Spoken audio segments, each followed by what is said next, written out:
সুবহানাহু ওয়া তাআলার জন্য, যার অসীম মেহেরবানিতে আমরা দিন শিক্ষার একটি ক্লাসে উপস্থিত হতে পেরেছি। এজন্য আমরা আমাদের মহান প্রতিপালকের শুকরিয়া আদায় করছি। আলহামদুলিল্লাহ। দরুদ ও সালাম আমাদের প্রিয় নবী সাইয়্যিদুল মুরসালিন রাহমাতাল লিল আলামিন মুহাম্মদুর রাসূলুল্লাহ সাল্লাল্লাহু আলাইহি ওয়াসাল্লামের উপর, যার উপর নাযিলকৃত সর্বশেষ আসমানী কিতাব আল কোরআনের মাধ্যমে মানুষ পথের দিশা পেয়েছে। আমরা তার উপর দরুদ পড়ি সাল্লাল্লাহু আলাইহি ওয়াসাল্লাম। Institute of family management IFM আয়োজিত আমাদের সাপ্তাহিক পরিবেশনা সত্যকে চিনুন শয়তানকে জানুন, এই ধারাবাহিক আলোচনার আজ 40তম পর্ব। আমরা আমাদের মহান প্রতিপালকের দরবারে আবারও শুকরিয়া আদায় করছি, আমাদের অন্তরের অন্তঃস্থল থেকে কৃতজ্ঞতা জ্ঞাপন করছি যে আমাদের চিরশত্রু, মানবতার শত্রু, প্রকাশ্য শত্রু এই শয়তানের ব্যাপারে আমরা একেবারেই বেমালুম ভুলে গেছি। আমরা বেখবর হয়ে আছি এবং তার চক্রান্তে পড়ে আমরা নিজেদের উপর জুলুম করছি এবং আমাদের আশেপাশের উপর জুলুম করছি। সেই সাথে আমাদের স্রষ্টার প্রতি দেয়া নিয়ামত, যে ওয়াদা, সবকিছু আমরা ভুলে গেছি। তা আমরা সেখান থেকে উত্তরণ চাই। এই জন্যই আমরা মহান প্রতিপালক, আমাদের মহান স্রষ্টা আল্লাহ সুবহানাহু ওয়া তাআলার নিকট সাহায্য চাচ্ছি। আউযু বিল্লাহ মিনাশ শাইতানির রাজিম। বিসমিল্লাহ। হে আল্লাহ, আমাদেরকে আপনি এই বিতাড়িত শয়তানের হাত থেকে আমরা আপনার নিকটে আশ্রয় চাচ্ছি। আল্লাহ, আপনি আমাদেরকে আশ্রয় দান করুন। আমরা অত্যন্ত কৃতজ্ঞ, শুকরিয়া আদায় করছি আমাদের মহান প্রতিপালকের, যে তিনি আমাদেরকে ধীরে ধীরে হলেও একটু এগোনোর তৌফিক দিয়েছেন, যে কারণেই আজকে ধারাবাহিকভাবে 40তম পর্বে আমরা উপনীত হতে পেরেছি। তো এই জন্য আমি শুকরিয়া আদায় করছি মহান প্রতিপালক আল্লাহ সুবহানাহু ওয়া তাআলার প্রতি, এবং আন্তরিক কৃতজ্ঞতা জানাচ্ছি IFM এর সম্মানিত ওভারসিজ ডিরেক্টর এবং শত্রুকে চিনুন শয়তানকে জানুন এই প্রকল্পের প্রধান সমন্বয়কারী, বিশিষ্ট বিজ্ঞানী, শিক্ষাবিদ, গবেষক ও লেখক ডক্টর মোহাম্মদ নজরুল ইসলাম খানের প্রতি ধন্যবাদ জানাচ্ছি আপনাদেরকে। আপনারা যারা প্রতিদিন আমাদের এই আলোচনাকে সমৃদ্ধ করছেন আপনাদের উপস্থিতি এবং আপনাদের আলোচনা থেকে। আল্লাহ সুবহানাহু ওয়া তাআলা আপনাদেরকেও জাযায়ে খায়র দান করুন। তো আমি আজকের আলোচনা শুরুর জন্য মুহতারাম ডক্টর নজরুল ইসলাম খানকে। আমি বোধহয় শেয়ার করতে পারছি না, আমাকে একটু সময় দেন দেখি। আমি মনে হয় আমাকে এটা আউট করতে হবে, জাস্ট ম্যাটার অফ মিনিট। আবারও হ্যাঁ, আমি একটুই করি, আউট হয়ে যাই, তারপরে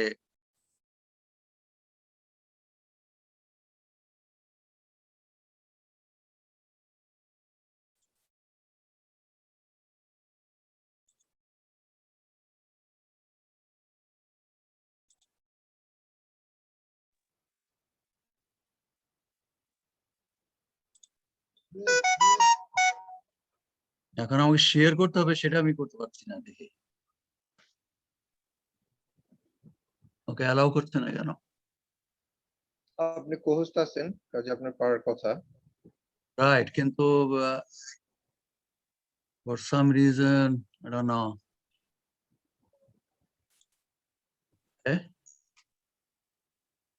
Okay, here you go. এখন হবে ইনশাআল্লাহ।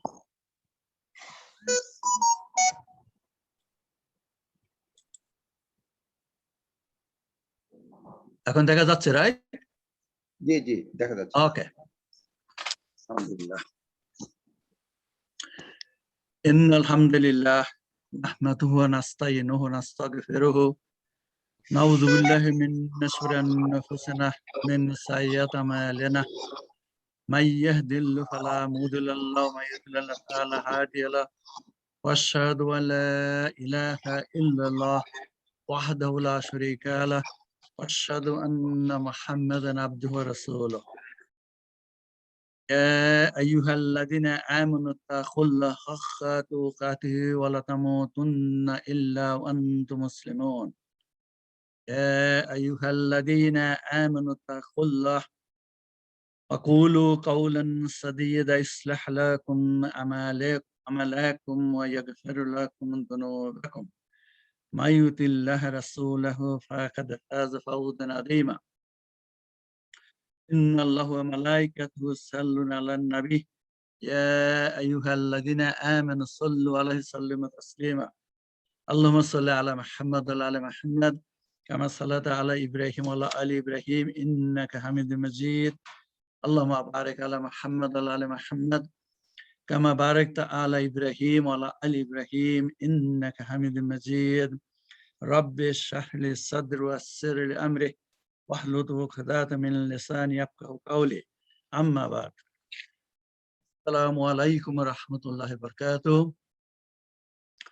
উপস্থিত ভাই বোনেরা সবাইকে স্বাগতম জানাচ্ছি আমরা যে প্রোগ্রাম শুরু করেছিলাম আজকে তার 40তম পর্ব প্রত্যেকে যারা উপস্থিত আছেন আমি আল্লাহর শুকরিয়া আদায় করি আমাদের ধৈর্যের জন্য আল্লাহ তার দেশে তৌফিক দান করেছেন যারা নতুন জয়েন করেছেন আর তাদেরকে স্বাগতম জানাচ্ছি আশা করি শেষ পর্যন্ত আপনারা থাকবেন পরবর্তী পর্বগুলোতে তো এরপর আরেকটা পর্ব হবে বিফোর রমাদান ইনশাল্লাহ তো আজকে যে ব্যাপারে আলোচনা করব এটা অত্যন্ত ক্রিটিক্যাল এবং ভেরি ভেরি সেন্সিটিভ একটা বিষয় তো যা করবো আলোচনা সেটা শয়তানি কর্ম কোচ এবং প্রগতির চাহিদার অন্তর্ভুক্ত সেটা তো এই পর্বটা হবে 5 তো আলোচনাতে যাচ্ছি তো প্রথমতই আমরা সচরাচর ভাবে যেটা করি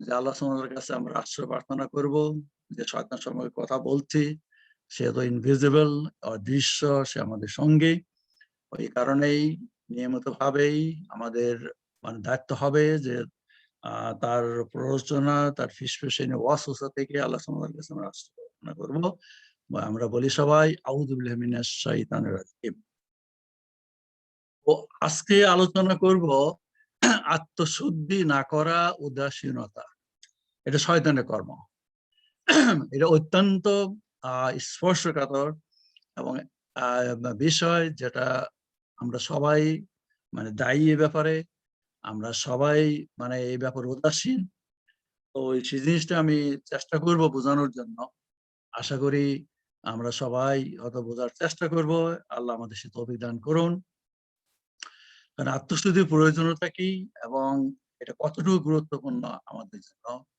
কারণ আমার আত্মার বা আমার হৃদয়ের যে উদাসীনতা যে সমস্ত কুলসিত বা যে সমস্ত কাজ আমি করি আমার হৃদয়ের ভিতরে যা আছে একমাত্র আল্লাহ সুবহানাহু ওয়া তাআলা ছাড়া আমি ছাড়া আর কেউ জানে না এই কারণেই আমার নিজের দায়িত্ব আপনার সবার নিজের দায়িত্ব থাকবে যে আত্মশুদ্ধি বলতে আসলে কি বোঝায় এবং কি ভাবে সেটা আমরা পরিশোধন করব এবং কতটুকু গুরুত্ব সেটা আমাদের জানা দরকার করি আপনারা সবাই উপকৃত হবেন এবং আল্লাহ সুবহানাহু ওয়া তাআলা তৌফিক দান করুন এবং এটা আমার জন্য প্রথম যেহেতু আমি কথা বলছি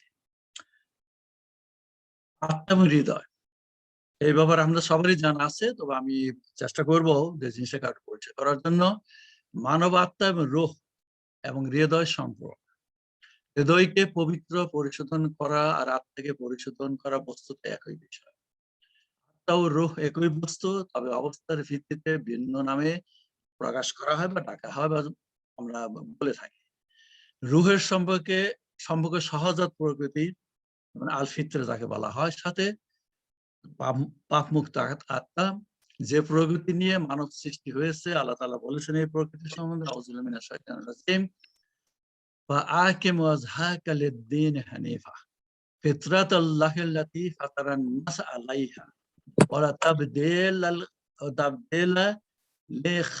لخلق الله ذلك دين القيم ولكن أكثر الناس لا يعلمون তুমি একনিষ্ঠভাবে নিজেকে ধর্মের উপর প্রতিষ্ঠিত রাখো এইটা আল্লাহর প্রকৃতি ফিতরাতুল্লাহ তার উপর তিনি মানব সৃষ্টি করেছেন আল্লাহর সৃষ্টি কোনো পরিবর্তন নাই এইটাই সরল ধর্ম কিন্তু অধিকাংশ মানুষ জানে না সূরা আর-রুমের আয়াত তো এখন যে আমরা সহজ প্রকৃতি নিয়ে যে সৃষ্টি হয়েছে, আল্লাহ তাআলা সৃষ্টি করেছেন, সেটা এখন পরিষ্কার।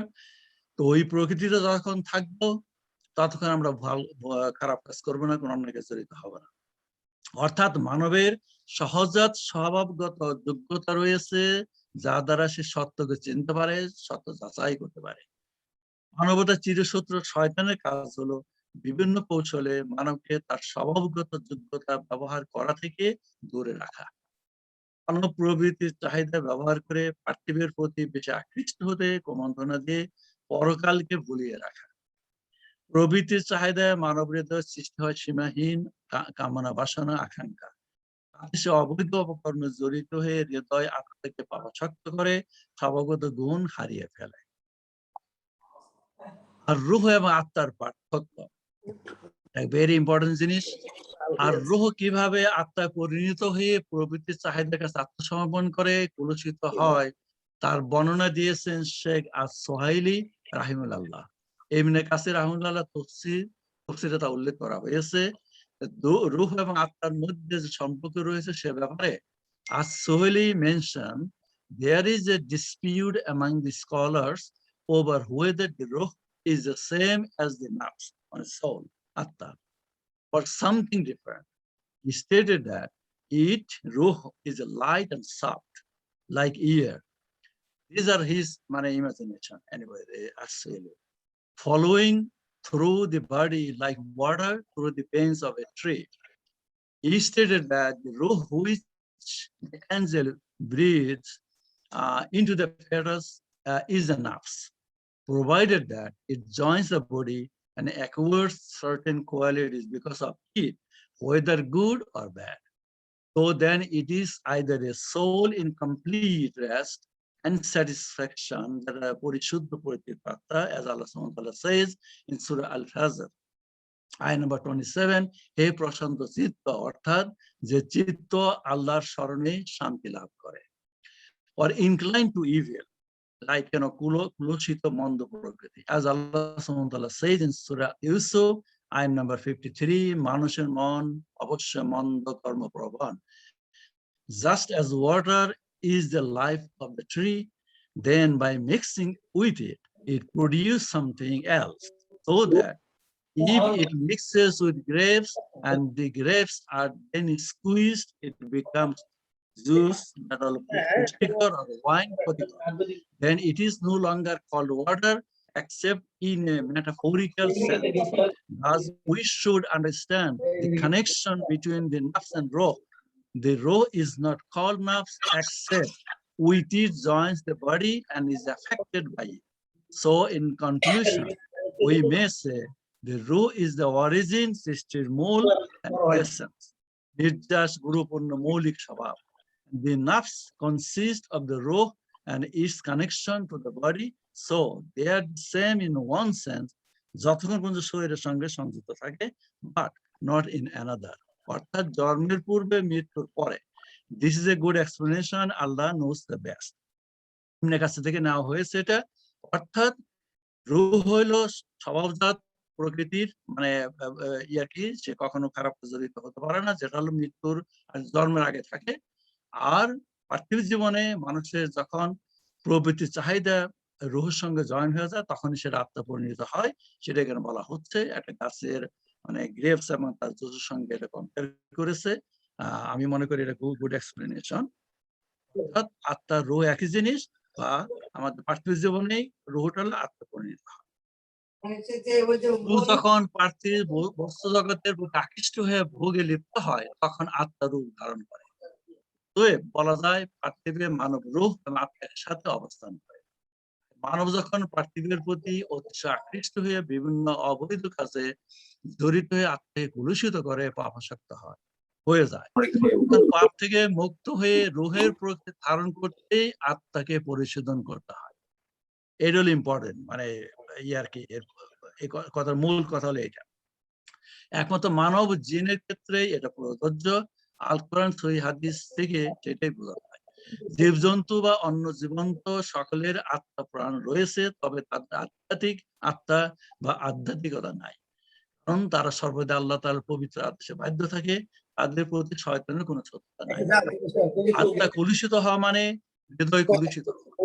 মানবের ভালো মন্দ কামনা বাসনা সবই মানব হৃদয়ের সৃষ্টি হয়।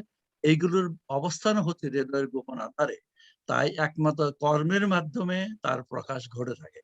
এই কারণে ধর্ম বিশ্বাস ও ভালো মন্দ কর্মের জন্য মানব হৃদয় আধ্যাত্মিক ভাবে সুস্থ অসুস্থ দুই পর্যায়ে অবস্থান করতে পারে। মানব শরীরে ভালো মন্দ দুটি হৃদয়ের অবস্থানের উপর নির্ভরশীল। হৃদয় সুস্থ অথবা অসুস্থ। রাসূল সাল্লাল্লাহু আলাইহি ওয়াসাল্লাম বলেছেন, মানুষের শরীরে একটা মাংসখণ্ড রয়েছে, যদি সেটা সুস্থ হয় সারা শরীর সুস্থ থাকে, আর অসুস্থ হয় তবে সারা শরীর অসুস্থ হয়।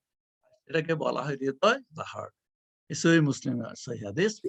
এই হাদিসে রাসূল সাল্লাল্লাহু আলাইহি ওয়াসাল্লাম অল্প কথায় মানুষের হৃদয়ের শারীরিক এবং আধ্যাত্মিক অবস্থা দুটোই বুঝিয়েছেন।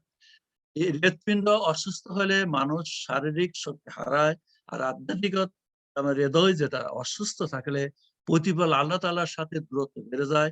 মানবের যে সম্পর্ক রয়েছে তাদের সৃষ্টি হয় বিভ্রান্তি। জীবপ্রাণী সকলেরই একটা করে হৃৎপিণ্ড আছে। জীবন ধারণের জন্য অতি প্রয়োজনীয় ধাতু অক্সিজেন মিশ্রিত রক্ত শিরার মাধ্যমে শরীরের বিভিন্ন অংশে ছড়িয়ে দিতে হৃৎপিণ্ড, যেটা ডায়াস্টলিক বলে আমরা, সৃষ্টি করে। আবার প্রশমিত সিস্টলিক হয়, তাকে বলা হয় হৃদস্পন্দন। জীবপ্রাণী বেঁচে থাকার লক্ষণ হচ্ছে তার হার্টবিটের সচলতা। জীবপ্রাণীর মধ্যে মানবের হৃদয় ভিন্নতর, কারণ তার হৃৎপিণ্ড ছাড়াও রয়েছে অদৃশ্য আধ্যাত্মিক হৃদয়। এই হৃদয়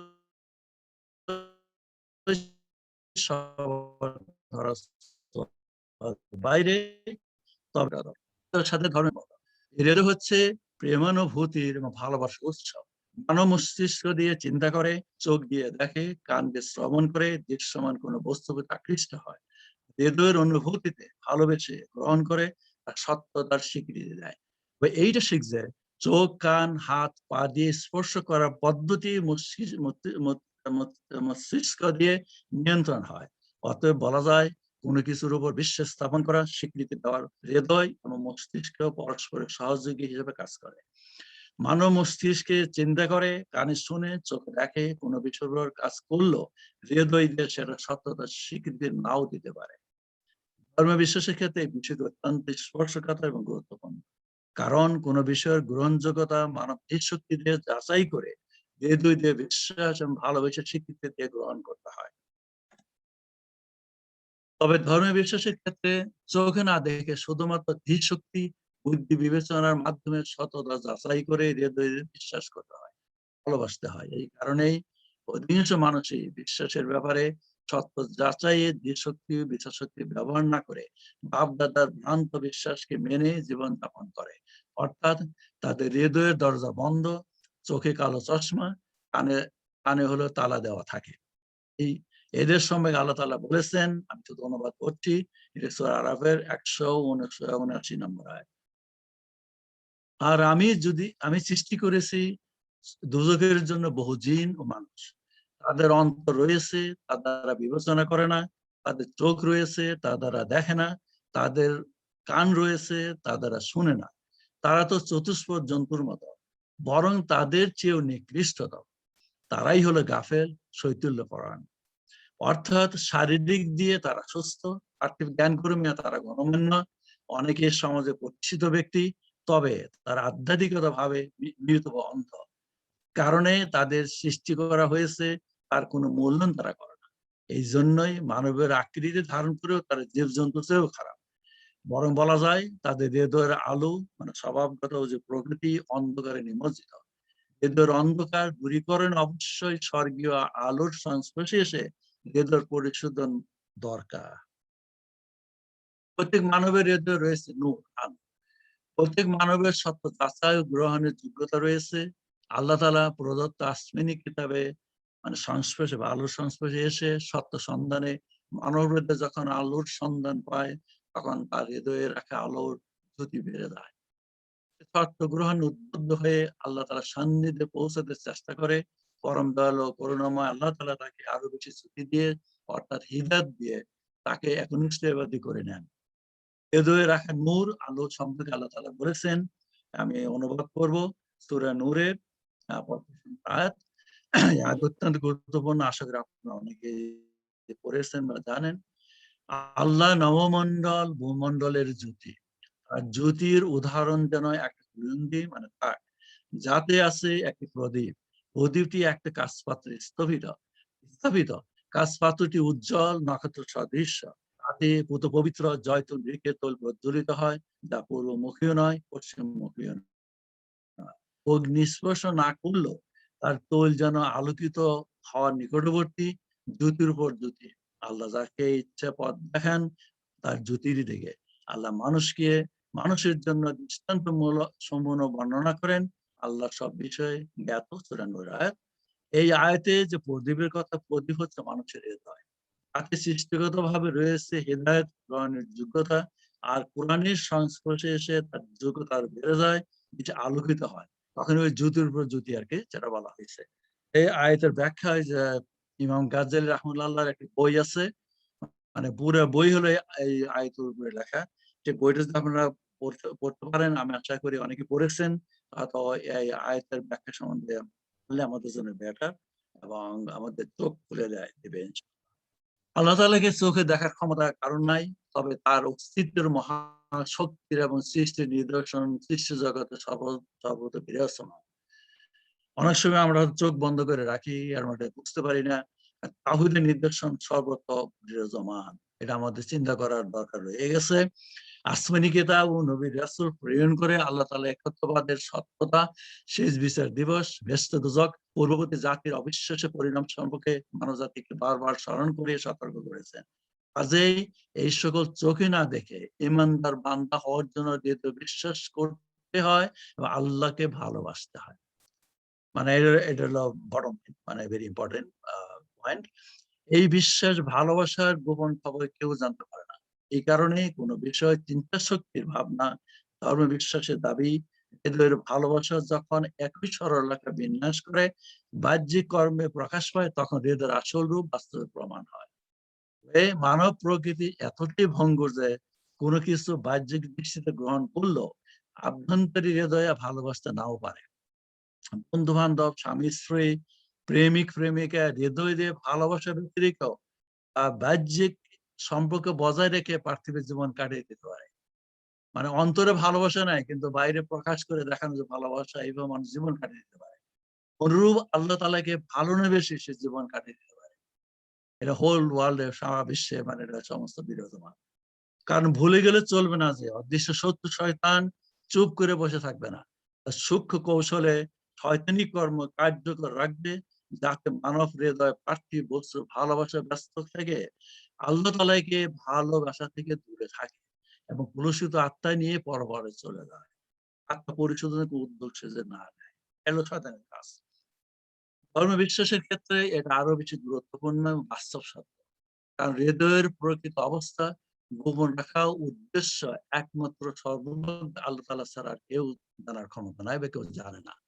অর্থাৎ মানব ভালো মানুষ হিসাবে অভিনয় করে তার হৃদয়ের প্রকৃত অবস্থা গোপন রাখলে কারোর কিছু করার নাই। কারণ আমরা হৃদয়ের খবর জানি না। এই ঘটনা ঘটতেছে সমাজে সর্বত্র বিরাজমান। মানব হৃদয়ের সম্পর্কে হৃদয়ের খবর সম্পর্কে আল্লাহ তাআলা বলেছেন, আউযু বিল্লাহি শাইতানির রাজিম, হুয়া মাআকুম আইনামা কুনতুম ওয়াল্লাহু বিমা তা'মালুনা বাসীর। ইউলিজ্জুল লাইলা ফিন নাহার ওয়ালিজ্জুন নাহারা ফিল লাইল ওয়া আলিমুন বিযাতিস সুদূর। তোমরা যেখানে থাকো সেখানেই তিনি তোমাদের সাথে। আল্লাহ সুবহানাহু ওয়া তাআলার এই সীমাহীন জ্ঞান দিয়ে তোমরা যা কিছু করো সব আল্লাহ দেখতে পান। তিনি রাত্রিকে দিনের মধ্যে, দিনকে রাত্রির মধ্যে প্রবিষ্ট করান। তিনি সব অন্তরের রহস্য সম্পর্কে সম্পূর্ণভাবে অবগত। এটা সূরা আল হাদীদের আয়াত 4 আর 6 নম্বর আয়াত। শেষের অংশটা, তিনি সব অন্তরের রহস্য সম্পর্কে সম্পূর্ণভাবে অবগত। এই ব্যাপারে অধিকাংশ মানুষই ব্যাখ্যাল, অধিকাংশ মানুষ উদাসীন। মানে তারা হয়তো অন্তরের ভিতরে অনেক কিছু মানে বিভিন্ন ধরনের অভিসন্ধি থাকে মানুষের কষ্ট দেওয়ার জন্য, কলুষিত হৃদয়, সে চিন্তা করে মানুষ তো জানে না, কিন্তু আলোচনা করা যায়। এটা হলো মানে আমাদের আলোচনার মূল বিষয়। অধিকাংশ মানুষের ধারণা তারা আল্লাহ তাআলার কাছ থেকে তাদের বুকে সঞ্চিত রাখা সবকিছু গোপন রাখতে পারবে। আল্লাহ তাআলা আরো বলেছেন, আমি তো বই পড়বো জেনে রাখো নিশ্চয় তারা নিজের বক্ষ দেশে ঘুরিয়ে দেয় যেন আল্লাহর নিকট হতে লুকাতে পারে। অর্থাৎ তারা মনে করে যে আমরা যাকে চিন্তা করছি আল্লাহ এটা তো জানে না, মানে এটা তাদের ভিতরে হয়তো চিন্তা আছে। শুনো, তারা যখন কাপড়ে নিজেদেরকে আচ্ছাদিত করে তিনি তখনও জানেন যা কিছু তারা চুপিসারে বলে আর প্রকাশ্যভাবে বলে। নিশ্চয় তিনি জানেন যা কিছু অন্তর সমূহে নিহিত রয়েছে। সূরা হুদের আয়াত নম্বর 5। প্রসঙ্গত উল্লেখ, মদিনার মুনাফিক দল বাহ্যিক দৃষ্টিতে ভালো মুসলিম হিসেবে পরিচিত ছিল, অথচ তারা আল কোরআনের সতত রাসূল সাল্লাল্লাহু আলাইহি ওয়াসাল্লামের হৃদয়ের বিশ্বাসে স্বীকৃতি দেয়নি। যদিও তারা ধর্মীয় বিশ্বাস সম্পর্কে মুখে প্রকাশ মুসলিমদের সাথে ইবাদত করত, অথচ তাদের হৃদয় ছিল কলুষিত দুমুখ নীতির অনুসারী। সম্পর্কে রাসূল সাল্লাল্লাহু আলাইহি ওয়াসাল্লাম বলেছেন, কিয়ামতের দিন আল্লাহ তাআলার নিকট সবচেয়ে নিকৃষ্ট মানুষ হিসেবে দেখতে পাবে দুমুখ নীতি ওয়ালাকে, দুমুখ নীতি মানুষকে। এমন লোক যে এক রূপ নিয়ে আসে এদের নিকট, আরেক রূপ ধরে যায় ওদের নিকট। সহিহ বুখারীর হাদিস, সহিহ হাদিস। তার অর্থ হলো তার ডাবল স্ট্যান্ডার্ড আছে, দুমুখ মানুষ, মানে আর চিন্তা ভাবনা বোঝা খুবই কঠিন।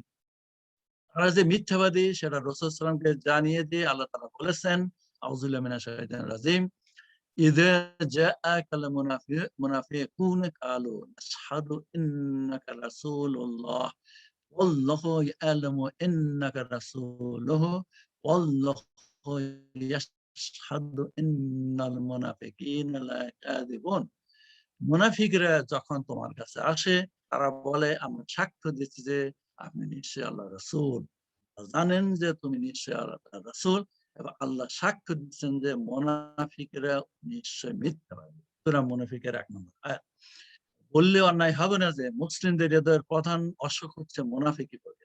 অনেকে ইবাদত বন্দেগী করেন, মুসলিম হিসেবে দাবি করেন, কিন্তু ইসলামী জীবন আদর্শ মানতে রাজি নন। শয়তানের কুমন্ত্রণা তারা অনুপ্রেরিত হৃদয় ব্যাধিগ্রস্ত। তাই শয়তানি কর্ম পরিত্যাগ করতে হৃদয়কে অবশ্যই আল কোরআনের আলো দিয়ে পরিশোধন করতে হবে। সেই হৃদয়কে আধ্যাত্মিক ভাবে আলোকিত করতে হবে। এইখানে হৃদয় মানে পরিশোধনের গুরুত্ব কতটুকু সেটা এখানে মানে বোঝা যাচ্ছে, বা আরো আলোচনা আমরা করবো ইনশাআল্লাহ। এখন আধ্যাত্মিক হৃদয়ের ব্যাপারে মানুষ উদাসীন। অধিকাংশ মানুষের শরীরের বাহ্যিক সাজসজ্জা, ভালো পোশাক পরা, পরিষ্কার পরিচ্ছন্ন রাখায় পিছু পা হয় না। কারণ সরকারি প্রোটোকলে, অফিসে, শিক্ষা প্রতিষ্ঠানে, সভা অনুষ্ঠানে এবং সামাজিক পরিসরে মর্যাদা অক্ষুণ্ণ রাখার জন্য বাহ্যিক সৌন্দর্যকে বেশি গুরুত্ব দেয়, এর প্রয়োজন আছে। কামরার ভিতর লুকিয়ে থাকা আধ্যাত্মিক হৃদয়ের পরিচ্ছন্নতা পবিত্র নিয়ে মাথা ঘামায় না, গুরুত্ব পায় না। হৃদয়ে লুকিয়ে রাখা বিষয় কেউ দেখতে পায় না, তাই কারোর বিচার করা সুযোগ থাকে না। সামাজিক এবং রাষ্ট্রীয় ক্ষমতা অধিষ্ঠিত করার সময় গুরুত্ব পায় না। তার ভিতরে যে কে আছে কেউ তো জানে না। বাহ্যিক কথা শুনে মানুষকে নির্বাচন করে থাকে। তবে দায়িত্ব পালনের সময় হৃদয়ে লুকিয়ে রাখা আকাঙ্ক্ষার বাস্তব অবস্থা আসলে প্রকাশ পায়। এই কারণে শেষ বিচার দিবসে সর্বজ্ঞ প্রতিবার আল্লাহ তাআলা মানব হৃদয়ের পবিত্রতাকে বেশি গুরুত্ব দিবেন। আল্লাহ সুবহানাহু ওয়া তাআলা বলেছেন, আউযু বিল্লাহি মিনাশ শাইতানির রাজিম, ইয়াউমা লা ইয়ানফাউ মালুন ওয়ালা বানুন ইল্লা মান আতাল্লাহা বিকলবিন সালিম। দিন, শেষ বিচার দিন, সম্পদ ও সন্তান কোনো কাজে আসবে না, কেবল সেই সফল কাম হবে যে শুদ্ধ হৃদয় নিয়ে আল্লাহ তাআলার কাছে হবে। মানে আয়াত নম্বর 88 এবং 89। এই আয়াত আমি অনেকবার উল্লেখ করেছি, আর অনেকবার বললে ভবিষ্যতে করবো। এটা অত্যন্ত গুরুত্বপূর্ণ আয়াত, মানে আজকের জন্য বিশেষভাবে। আজকে হলো আধ্যাত্মিক হৃদয়ের পরিশোধন নিয়ে আমরা কথা বলছি। স্মরণ রাখা উচিত, দরিদ্র, গরিব, অভাবীদের অধিকাংশ হৃদয় দিক দিয়ে পরিষ্কার পরিচ্ছন্ন, নিজের অবৈধ আকাঙ্ক্ষা, উদ্ধতপূর্ণ আচরণে, সামাজিক সাধনে ক্ষমতাহীন। তাই তারা ক্ষমতাহীন, এগুলো করার ক্ষমতা তাদের নাই। তাই পবিত্র এবং একান্ত ভাবে আল্লাহ তাআলার ইবাদত। বাইরে পোশাক দিয়ে তাদের মানে যে আসল পরিচয় তার গোপন রাখা হয় না, কারণ তাদের ক্ষমতা নেই। তারা বেশিরভাগই সহজ হয়, সামান্য তারা খুশি, এবং সামান্য পালিয়ে তারা ধন্যমান করে আলহামদুলিল্লাহ বলে। বাহ্যিক দিকটা নকল পোশাকে ঢেকে রাখা প্রয়োজন হয়। রাসূল সাল্লাল্লাহু আলাইহি ওয়াসাল্লাম ইরশাদ করেছেন, নিশ্চয় আল্লাহ তোমাদের দেহ এবং বহিরাকৃতি প্রতি বহিরাকৃতির প্রতি দৃষ্টি করেন তিনি লক্ষ্য করেন তোমাদের অন্তর্দেশকে, আন্তরিক অবস্থা, আমলের প্রতি। আর তিনি তার সাল্লাল্লাহু আঙ্গুল দ্বারা নিজের বুকে ডেকে ইশারা করলেন। মানে বারবার তিনি মানে বুকটা দেখাচ্ছিলেন। এটা সহিহ মুসলিমের হাদিস। কারণ মানব হৃদয়ের বিভিন্ন অবস্থা, মানব আধ্যাত্মিক হৃদয়কে সাধারণ ৩ অবস্থা বিভক্ত করা যায়। একটা হলো বিশ্বাসী, মুনাফিকি এবং কাফেরি বা অবিশ্বাসী। সূরা আল বাকারার শুরুতে আল্লাহ তাআলা মানবের এই ৩ হৃদয় সম্পর্কে বর্ণনা দিয়েছেন। প্রথম ২ থেকে ৫ আয়াত হলো বিশ্বাসী, ৬ থেকে ৭ হলো কাফেরি এবং ৮ থেকে ২০ হলো মুনাফিকি। ৮ থেকে ২০ এই কত ১২টা আয়াত আল্লাহ সুবহানাহু ওয়া তাআলা ব্যবহার করছে মুনাফিকের চরিত্রকে তুলে ধরার। মানে কতটুকু জটিল চরিত্র। মুসলিম হিসেবে পরিচিত মুনাফিকিরা অত্যন্ত জটিল। আর তাদের চরিত্রের বৈশিষ্ট্যকে বিভিন্ন উদাহরণ দিয়ে এতগুলো আয়াতে বোঝানো হয়েছে। বিশ্বাস ছাড়াও সাধারণ মুনাফিকের চরিত্রের লক্ষণ সম্পর্কে রাসূল সাল্লাল্লাহু আলাইহি ওয়াসাল্লাম বলেছেন, মুনাফিকের লক্ষণ ৩টি। কথা বললে মিথ্যা বলে, ওয়াদা করলে ভঙ্গ করে, আমানত গ্রহণ করলে খেয়ানত করে, যদিও সে রোজা রাখে, নামাজ পড়ে, নিজেকে মুসলিম মানে। সহিহ মুসলিমের হাদিস ১১৫ এবং ১৮ নম্বর হাদিস। এইগুলো থেকে মুসলিম হৃদয়ের পরিশুদ্ধ অত্যন্ত গুরুত্বপূর্ণ বিষয়। এইগুলো হচ্ছে শয়তানি কর্ম, আমি শয়তানের প্রমন্ত্রণার ফল। এ কারণে আলোচনা করছি। কারণ তাতে জেনে রাখা ভালো যে পবিত্র পরিশুদ্ধিত হৃদয় ছাড়া শেষ বিচার দিবসে কেউ মুক্তি পাবে না। ইতিপূর্বে আমরা আয়াতে দেখেছি ধন সম্মান, সন্তান সন্ততি, বন্ধু বান্ধব, স্বামী স্ত্রী, জ্ঞাতি গোষ্ঠী, প্রতিপত্তি কারো সাহায্য আসবে না। পবিত্র পরিশুদ্ধ হৃদয় হচ্ছে সেই হৃদয় যে হৃদয়ে রয়েছে তাওহীদের একনিষ্ঠ বিশ্বাস, মুনাফিকি প্রকৃতি এবং অন্যান্য গহিত পাপে জড়িত হওয়ার ইচ্ছা শক্তি থেকে মুক্ত। আল্লাহ তাআলা ও রাসূল সাল্লাল্লাহু আলাইহি ওয়াসাল্লাম ভালোবাসায় নিবেদিত বিনয় প্রাণ, ধর্মজাতি নির্বিশেষে সকলের প্রতি সদাচরণ, সকল জীবপ্রাণী এবং সৃষ্টির প্রতি নিঃস্বার্থ ভালোবাসা, সবার প্রকার কল্যাণকামী হৃদয়। এটা হলো মানে পবিত্র পরিশুদ্ধ হৃদয়ের ডেফিনিশন। তার হাত, চোখ, কর্ম, মুখ থেকে সৃষ্টি সকলে নিরাপদ। আল কোরআনের পবিত্র বাণী শুনলে যাদের হৃদয়ে আল্লাহ তাআলার ভালোবাসা, ভয়ে, আবেগে কম্পন সৃষ্টি হয়, ইসলামী মূল্যবোধে আত্মসমর্পণ করা উদ্বুদ্ধ হয়, তখন তখন দ্বিধা সংকোচ থাকে না। আল্লাহ তাআলার স্মরণ ও জিকির এবং কোরআনের মর্মস্পর্শী বাণী মানব হৃদয়কে পরিতুষ্ট করে, প্রশান্তির জোয়ারে বলিষ্ঠ করে, নিঃস্বার্থভাবে আত্মসমর্পণ উদ্বুদ্ধ করে।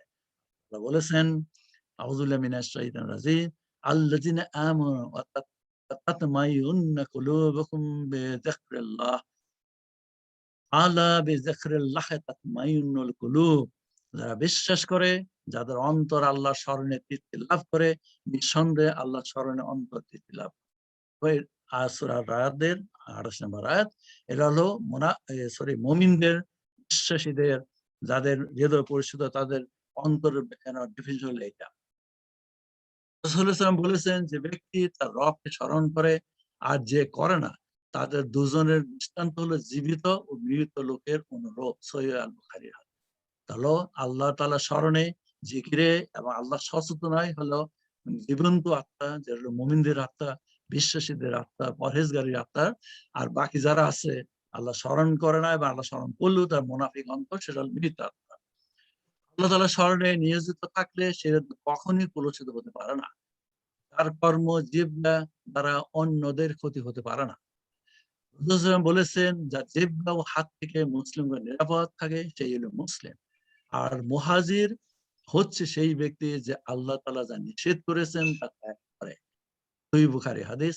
সম্পূর্ণরূপে আত্মসমর্পণকারী, আল্লাহর বিধিবিধানে, ইসলামী শরীয়ত আত্মসমর্পণকারী ব্যক্তি। বলা যায় আল্লাহর সন্তুষ্টির জন্য প্রার্থী বস্তু সামগ্রী এবং ক্ষমতা লিপ্সা পরিহার করে ইসলামী মূল্যবোধে আরোপিত নিষেধাজ্ঞা মেনে আল্লাহ তাআলার কাছে আত্মসমর্পণ না করলে হিজরত করা যায় না, অনুরূপ পরিশুদ্ধ হৃদয় অর্জন করা যায় না। স্মরণ রাখা প্রয়োজন যে মানবতার শত্রু শয়তান মানব প্রবৃত্তির পার্থিবের প্রতি অতিশয় আকর্ষণকে ব্যবহার করে অবশ্যই মানবকে ধর্মে বিশ্বাসে কলুষিত করে, ইসলামী জীবন আদর্শ সম্পর্কে বিভ্রান্তি রাখবে এবং ইসলামী জীবন আদর্শ থেকে দূরে থাকে তাদের অনুপ্রাণিত করবে। যদি করা হয়, যদি আমরা সেখানে ইনভলভ থাকে, সেটা হলো শয়তানি কর্ম। আত্মা হৃদয়ের রোগ সমূহ। অসুস্থ হৃৎপিণ্ডের সুচিকিৎসার ব্যবস্থা নিলে মানব কার্যক্ষমতা হারিয়ে ফেলে, হৃদক্রিয়া বন্ধ হওয়ার সম্ভাবনা থাকে। তাই হৃৎপিণ্ডের সবল সুস্থ কার্যক্ষম রাখতে চিকিৎসকের পরামর্শ মোতাবেক চলতে শারীরিক ব্যায়াম, পরিশ্রম, খাদ্য বাছাই করে খেতে হয়। নিঃশ্বাস নিতে কষ্ট হলে, বুকের বাম দিকে ব্যথা অনুভব করলেই হৃৎপিণ্ডের অসুখ সহজে বোঝা যায়। এগুলো ফিজিক্যাল অবস্থাটা। চিকিৎসকের শরণাপন্ন হলে বিভিন্ন যন্ত্র দিয়ে পরীক্ষা করে অসুখের মাত্রা নির্ণয় করে এবং প্রয়োজনীয় ওষুধ পথ্য দিয়ে চিকিৎসা দিয়ে থাকেন। আধ্যাত্মিক হৃদয়ের অসুখ অত্যন্ত জটিল, অন্য কারোর বোঝার ক্ষমতা নাই। এর জন্য ফিজিক্যাল কোন চিকিৎসা কাছে কোনো লাভ, যন্ত্রও নাই। তাই প্রতিটি ব্যক্তিকে বুঝতে হয়। আমাকে আমারটা বুঝতে হবে, আপনারা যারা আছেন আপনাদের সবাইকে সবারটা বুঝতে হবে। কারণ নিজ হৃদয়ের ব্যাপারে সে অবগত, আমি অবগত, আপনারা সবাই। আধ্যাত্মিক হৃদয় বিভিন্ন ধরনের হতে পারে: রোগাক্রান্ত, কঠোর, সিলমোহর, আচ্ছাদিত বা আবৃত, দালাবন্ধ, বিভাজন, ভীতি সম্পন্ন। এইগুলো সম্পর্কে ধারণা নিয়ে আল কোরআনের আয়াত দিয়ে ইনশাআল্লাহ খুব সংক্ষিপ্ত ভাবে আলোচনা করা যাক, যাতে আমরা উপকৃত হতে পারি। এগুলো মানব স্বভাবগত সহজাত প্রকৃতির বিপরীতে শয়তানি প্রকৃতি। রোগাক্রান্ত আত্মা হৃদয়, এর বসতি হচ্ছে হৃদয়ের, তাই রোগী নিজে এবং সর্বজ্ঞানী আল্লাহ তাআলা ছাড়া কেউ ধরতে পারে না। এই রোগগুলি তাওহীদ বিশ্বাস, দুর্বল ইমানের, মুসলিম কুলসিত প্রকৃতি, মুনাফিক অন্তঃকরণের সাথে জড়িত। মানে ওটা রোগাক্রান্ত, মুনাফিক অন্তত রোগাক্রান্ত, ক্ষতিগ্রস্ত অন্তর আর কি।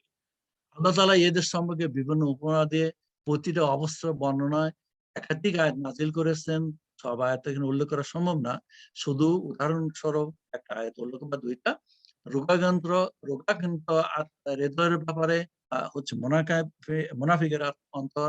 আল্লাহ তাআলা বলেছেন, আউযু বিল্লাহি মিনাশ শাইতানির রাজিম, মিনান নাসি মান ইয়াকুলু আমান্না বিল্লাহি ওয়া বিল ইয়াউমিল আখির ওয়া মা হুম বিমুমিনিন ফি কুলুবিহিম মারাদুন ফাযাদাহুমুল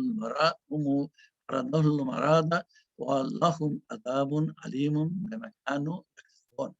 মানুষের মধ্যে কেউ কেউ আছে যারা বলে আমরা আল্লাহ ও আখিরাতে বিশ্বাস করি, কিন্তু তারা বিশ্বাস করে না। অন্তরে রয়েছে ব্যাধি এবং আল্লাহ তাদের ব্যাধি বৃদ্ধি করে দিয়েছেন। তাদের জন্য রয়েছে ভয়ঙ্কর শাস্তি, কারণ তারা নিজেদের প্রতি মিথ্যাচার। সূরা বাকারায় যে ৮ নম্বর ১০ নম্বর আয়াত, এই আয়াত আপনারা অনেকে, সবাই আমরা জানি, সবাই পড়েছি। ব্যাখ্যাটা আমাদের ভালো করে পড়তে হবে এবং ব্যাখ্যাটা যে পড়ে তখন আমাদের অন্তকে ঠিক এই ব্যাধি মুক্তির জন্য চেষ্টা করতে হবে। আর আমরা সবার বিষয়ে কিছু কিছু মুনাফিক প্রকৃতি আছে, কারণ কথা প্রসঙ্গে বলতে হয়। মুনাফিকদের পরিচয় যখন রাসূল সাল্লাল্লাহু আলাইহি ওয়াসাল্লাম কাছে উন্মুক্ত করেন আল্লাহ সুবহানাহু ওয়া তাআলা, রাসূল সাল্লাল্লাহু আলাইহি ওয়াসাল্লাম এক সাহাবী বলেছিলেন, ওমর রাদিয়াল্লাহু তাআলার মতো মানুষও, তখন ওই সাহাবীকে জিজ্ঞেস করে রাসূল সাল্লাল্লাহু আলাইহি ওয়াসাল্লাম ওমর রাদিয়াল্লাহু তাআলার নাম বলেছেন কিনা, কারণ ওমর রাদিয়াল্লাহু তাআলা মনে করতেন সে হলো মুনাফিকের একজন। আমাদের কথা চিন্তা করতে পারেন আমরা কোথায় আছি। কঠোর হৃদয়, এই হৃদয় সম্পর্কে আল্লাহ তাআলা বলেছেন, এটা হলো সূরা আল হজর আয়াত 53, আউযু বিল্লাহি মিনাশ শাইতানির রাজিম, লা ইয়াসআলা মা কুলু মা ইউলকিয়াশ শাইতানু ফিতনাতাল লিল্লাযিনা ফি কুলুবিহিম মারাদুন কাসিয়াতি কুলুবুহুম ওয়া ইন্না যালিমিনা লাফি শাকাকিন বায়িদ। এই জন্য যে তিনি শয়তানের প্রক্ষিপ্ত কুমন্ত্রণাকে পরীক্ষা স্বরূপ করেন তাদের জন্য, যাদের অন্তর ব্যাধিগ্রস্ত এবং যাদের হৃদয় কঠিন। যেখানে ব্যাধিগ্রস্ত কঠিন হৃদয়ের ব্যাপার হয়ে গেছে। তো আমরা ইতিমধ্যে এক আয়াতে দেখেছি যে মানুষের হৃদয় যখন কোরআনের আয়াত শুনে বিগলিত হয়, কোরআনের আয়ের প্রতি ভালোবাসায় সে মানে অন্তর গলে যায়, সে একটা অন্তর হয়ে গেছে। আর এটা হলো কঠিন, যে কোরআন আয়াত তার অন্তরের মধ্যে কোনো প্রভাব সৃষ্টি করতে পারে না। তারপর অন্যান্য আয়াত রয়েছে, আমি শুধুই পড়বো, অনুবাদ পড়বো। এটা হলো সূরা আজ-জুমারের আয়াত নম্বর 22, মানে 22। তার অন্তর আল্লাহ ইসলামের দিকে উন্মুক্ত করে দিয়েছেন, যার ফলে সে তার প্রভুর কাছে থেকে আলোক প্রাপ্ত। সে কি কঠিন হৃদয় ব্যক্তির চেয়ে উৎকৃষ্ট নয়? দুর্ভাগ্য যে তাদের তাদের যাদের কঠিন হৃদয় আল্লাহর প্রশংসা কীর্তন থেকে বিমুখ, তারা সুস্পষ্ট বিভ্রান্তি বিদ্যমান। আল্লাহর জিকির যারা করে না, মানে আল্লাহর প্রশংসা করতে যে তাদের হৃদয় মানে বা ই হয় না, প্রভাবিত হয় না, তারাই হলো কঠিন হৃদয়, এবং আল্লাহ তাদের হৃদয়কে আরো কঠিন করে দেয়।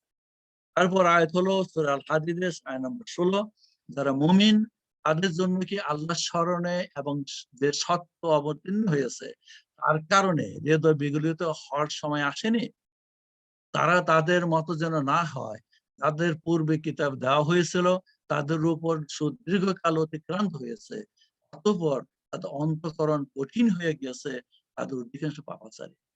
এইটা হলো আমাদের জন্য মেসেজ। কারণ আমাদের মনে রাখতে হবে, আমি রিকোয়েস্ট করবো আমার নিজের থেকে আপনার সবার, যখন কোরআনের একটা আয়াত পড়বো, সে আয়াত আমি মনে করবো এটা আমার জন্য, ঠিক আমার হৃদয়ের জন্য, আমার জন্য, আমার পরিশোধনের জন্য, আমাকে আমাকে পরিবর্তন করার জন্য আল্লাহ তাআলা নাযিল করেছে। এটা আমাদের মনে রাখতে হবে। মানে পয়েন্ট ফিঙ্গার করে অন্য লোকের দেখানো যায় না, এটা অন্য লোকের জন্য আয়াত নাযিল না, এটা আমার জন্য নাযিল করেছে আল্লাহ সুবহানাহু ওয়া তাআলা।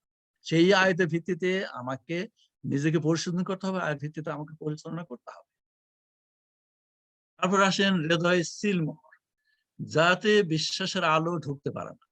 মানব সন্তানের যারা বারবার সত্যের দাওয়াত এবং আল্লাহ তাআলার নির্দেশন দেখার পরও সত্য গ্রহণ অস্বীকার করে, তাদের হৃদয়কে আল্লাহ তাআলা সিলমোহর এঁটে দেন, সিলমোহর করে দেন। আল কোরআন নাজিল হওয়ার সময় থেকে সব জামানায় এদের পরিমাণ বরঞ্চ কম নয়, আজও সারা বিশ্বে মানে মানে লোকজনে ভর্তি আর কি। আমি শুধু ওই সূরা আরাফের 101 নম্বর আয়াত আমি ওটা পড়ছি। এইগুলো মানে পূর্ববর্তী জাতির কথা হইল সেই সব জনপদ যার কিছু বিবরণ আমি তোমাকে অবহিত করেছি। আর নিশ্চয়ই ওদের কাছে রাসূলগণ নিদর্শন সহকারে এসেছিল, কিন্তু যা তারা পূর্বে প্রত্যাখ্যান করেছিল তাতে তারা বিশ্বাস স্থাপন করেনি। এইভাবে আল্লাহ কাফেরদের অন্তরে মোহর এঁটে দেন। আর বারবার নিদর্শন দেখার পরেও, বারবার তাদেরকে আল কোরআনের বাণী শোনানোর পরেও যখন তারা হৃদয় মানে চোখ ঘুরিয়ে নেয়, তার অন্তরকে ঘুরিয়ে নেয় অন্যদিকে, তখন আল্লাহ সুবহানাহু ওয়া তাআলা তাদেরকে মোহর আঁটে দেয়। এবং এটা আমরা জানি আমাদের সমাজে আছে যে ইসলামের জীবন দর্শনের কথা আমরা শুনি, আমরা বলি, কোরআন আয়াত সম্বন্ধে বলা হয়, কিন্তু এক ধরনের লোক আছে তাদের কোনো পরিবর্তনই নাই। আল্লাহ তাআলা আমরা দোয়া করি সবার অন্তর পরিবর্তন আল্লাহ সুবহানাহু ওয়া তাআলা করে দেখ। তারপর আয়াত হলো সূরা মুহাম্মদের আয়াত 16 নম্বর, আমি অনুবাদ করছি। তাদের মধ্যে কতক তোমার কথা শুনে মানে কান পেতে শোনে, অতঃপর যখন তোমার কাছ থেকে বাইরে যায় তখন তারা জ্ঞানবান, যারা জ্ঞানবান তাদেরকে বলে এইমাত্র তিনি কি বললেন। এদের অন্তরে আল্লাহ মোহর মেরে দিয়েছেন এবং তারা নিজেদের খেয়াল খুশি অনুসরণ করে। এটা আমরা জানি, এটা সমাজ আর যারা এই যে ইসলামের জীবন আদর্শ আল কোরআনকে যারা সমালোচনা করে, আল কোরআন মানে তারা শুনে, তারা ওয়াজও শুনে, তারা বিভিন্ন ইমামদের কাছ থেকে কথা শুনে, কিন্তু তাদের কোনো পরিবর্তন হয় না। বরঞ্চ তারা যখন নিজেরা একত্র হয়, ইসলামকে তারা সমালোচনা করে, জীবন আদর্শের সমালোচনা করে, সেই কথা কিন্তু বলা হচ্ছে। আর রাসূল সাল্লাল্লাহু আলাইহি ওয়াসাল্লাম আমাদের সঙ্গে উপস্থিত নাই, কোরআন এখন নাজিল হচ্ছে না, কিন্তু তখন কোরআন আমাদের কাছে উপস্থিত, নাজিলকৃত কিতাব হিসাবে। এখন কোরআন যখন আমরা পড়ি, কোরআন যখন আমরা শুনি, তাহলে তাতে যদি আক্রমণ না করে, বরং আমরা বন্ধু-বান্ধব, আত্মীয় যারা আছে, যারা ইসলামের বিরোধিতা করে তার সঙ্গে তখন একত্র হই, তখন আমরা ইসলামের সমালোচনা করি, কোরআনের সমালোচনা করি। নাউযুবিল্লাহ, আল্লাহ আমাদের এর থেকে মানে রক্ষা করুন। তারপর আচ্ছাদিত হৃদয়, এখানে হিদায়াতের আলো প্রবেশ করতে পারে না। আল্লাহ তাআলা বলেছেন, আমি আবার অনুবাদ করছি, আমি তাদের অন্তরের উপর আবরণ রেখে দেই, যাতে তারা একে উপলব্ধি করতে না পারে, মানে কোরআনকে, এবং তাদের কর্ণে বধিরতা দান করি। যখন তুমি কোরআনে তোমার প্রতিপালকের একাত্ম আবৃত্ত করে শোনাও, তখনও অনীহাবশত ওরা পৃষ্ঠ প্রদর্শন করে চলে যায়। সূরা বনী ইসরাঈল 46 আয়াত। কারণ কোরআন শুনে যদি আমার ভিতরে পরিবর্তন না আসে, কোরআনের আয়াতে গুরুত্ব যদি না দেয়, মূল্যায়ন যদি না করি, আল্লাহর দিকে ফিরে না আসি, আল্লাহ সচেতনতা অর্জনের চেষ্টা না করি, তাহলে আমি তো এই দলের ভিতরে। তারপরে হলো আরেকটা আয়াত সূরা হলো হামিম সিজদা 5 নম্বর, আমি অনুবাদ করছি। তারা বলে আপনি যে বিষয় দেখে আমাদেরকে দাওয়াত দেন, সে বিষয়ে আমাদের অন্তর আবরণে আবৃত, আমাদের কর্ণে রয়েছে বোঝা, আমাদের আপনার মাঝখানে রয়েছে অন্তরাল। অতএব আপনি আপনার কাজ করুন, আমরা আমাদের কাজ করি। কত পরিষ্কার দলিল, মানুষের মনের অবস্থায় এত সুন্দর আলোচনা প্রকাশ করে দিয়েছেন। যারা আল কোরআনের বাণী ও বর্ণিত নিদর্শন হেদায়েতের দিক নির্দেশনা গুরুত্ব নিয়ে চিন্তা করে না, তাদের অন্তর হলো তালা বন্ধ। রাসূলুল্লাহ তাআলা বলেছেন সূরা মুহাম্মদ আয়াত নম্বর 24, আফালা ইয়াদাব্বারুনাল কুরআনা আম আলা কুলুবিন আকফালুহা। তারা কি কোরআন সম্পর্কে গভীর চিন্তা করে না, আর তাদের অন্তর তালা বন্ধ? এর ব্যাখ্যা খুব দরকার নাই, ব্যাখ্যা সবাই জানে। তারপরে ভীতি সম্পন্ন হৃদয়, আল্লাহ সচেতন, আত্মসমর্পণী, মুমিন পরহেজগার হৃদয়ের বর্ণনা দিয়ে আল্লাহ তাআলা করেছেন। এই ভীতি সম্পন্ন হৃদয় আশা করি আমাদের। আল্লাযীনা ইযা যুকিরাল্লাহু ওয়াজিলাত কুলুবুহুম ওয়াস-সাবিরিনা আলা মা আসাবাহুম ওয়াল মুকিমাস সালাত ওয়া মিম্মা রাযাকনাহুম ইউনফিকুন। যাদের অন্তর আল্লাহ নাম স্মরণ করা হলে ভীত হয়, যারা তাদের বিপদ আপদে ধৈর্য করে, যারা নামাজ কায়েম করে, আমি যা দিয়েছি তা থেকে ব্যয় করে, এই প্রকৃতির হৃদয় অর্জন হচ্ছে আমাদের কাম্য। এটা আমি বলছি আর কি, যে এই হৃদয় আমাদের অর্জন করতে হবে। এই হৃদয় অর্জন করতে গেলে তার পরিশোধন দরকার। এই পরিশোধন কিভাবে? আল কোরআনের মাধ্যমে, রাসূল সাল্লাল্লাহু আলাইহি ওয়াসাল্লাম হাদিসের মাধ্যমে। তারপরে পরিশোধন আমরা করতে পারবো। কারণ মুসলিমদের হৃদয়ের অন্যতম অসুখ হচ্ছে মুনাফিকি আছে। আমি বারবার বলছি এটা। তদুপরি এর আগে অনেকবার আলোচনা করছি, ঈর্ষাপরায়ণতা, হিংসা, ধন সম্পদের প্রতি অতিশয় আকর্ষণ, লোভ লালসা, ক্ষমতার প্রতি লোভ ও স্বেচ্ছাচারিতা প্রকৃতি, নিষ্ঠুরতা, লাগামহীন যৌনতা, মিথ্যা বলা, পরচর্চা করা, ক্রোধান্বিত হওয়া, ধর্মের মূল্যবোধের সমালোচনা করা, স্বীয় স্বার্থ উদ্ধারে অবিশ্বাসের সাথে বন্ধুত্ব সৃষ্টি করে তাদের সাহায্য কামনা করা, পার্থিব স্বার্থের কারণে ধর্মের মূল্যবোধ ও পরকালের স্বার্থকে উপেক্ষা করা। মুসলিম উম্মার জন্য জানা থাকা উচিত, এই রোগের প্রশ্রয় দেওয়া হচ্ছে গর্হিত পাপ। এইগুলো আল্লাহ তাআলার কাছে আত্মসমর্পণের মুসলিম চরিত্রের অংশ, এদের সঞ্চিত রাখা বিষয় হতে পারে না। এক আত্মসমর্পণের মুসলিম যে আল্লাহ সচেতন জীবন যাপন করে, তার অন্তরে এগুলো আশ্রয় পেতে পারে না। তাই এগুলো শয়তানি কর্মের অন্তর্গত, তার শয়তানের কুমন্ত্রণার ফল। তারপরে মানুষ হিসাবে আমাদের ভিতরে এগুলো উপস্থিত হতে পারে, এই প্রবণতা দেখা যেতে পারে, কিন্তু সেখান থেকে আমাদের ফিরে আসতে হবে, যাতে করে আমরা মানে শয়তানের কুমন্ত্রে জড়িত না হই। তবে মানব সন্তান হিসেবে পার্থিব জীবনে এগুলোর থেকে মুক্ত থাকা অত সহজ বিষয় নয়, এটা আমাদের বুঝতে হবে। তাই আল কোরআনের আলো দিয়ে হৃদয়কে পরিশোধন করা, এই কাজের সাহায্যে সাফল্যে শয়তানের বিরুদ্ধে সংগ্রাম করা আবশ্যক। জন্য দরকার শয়তান কুমন্ত্রণার পদ্ধতি, কৌশল সম্পর্কে সঠিক জ্ঞান।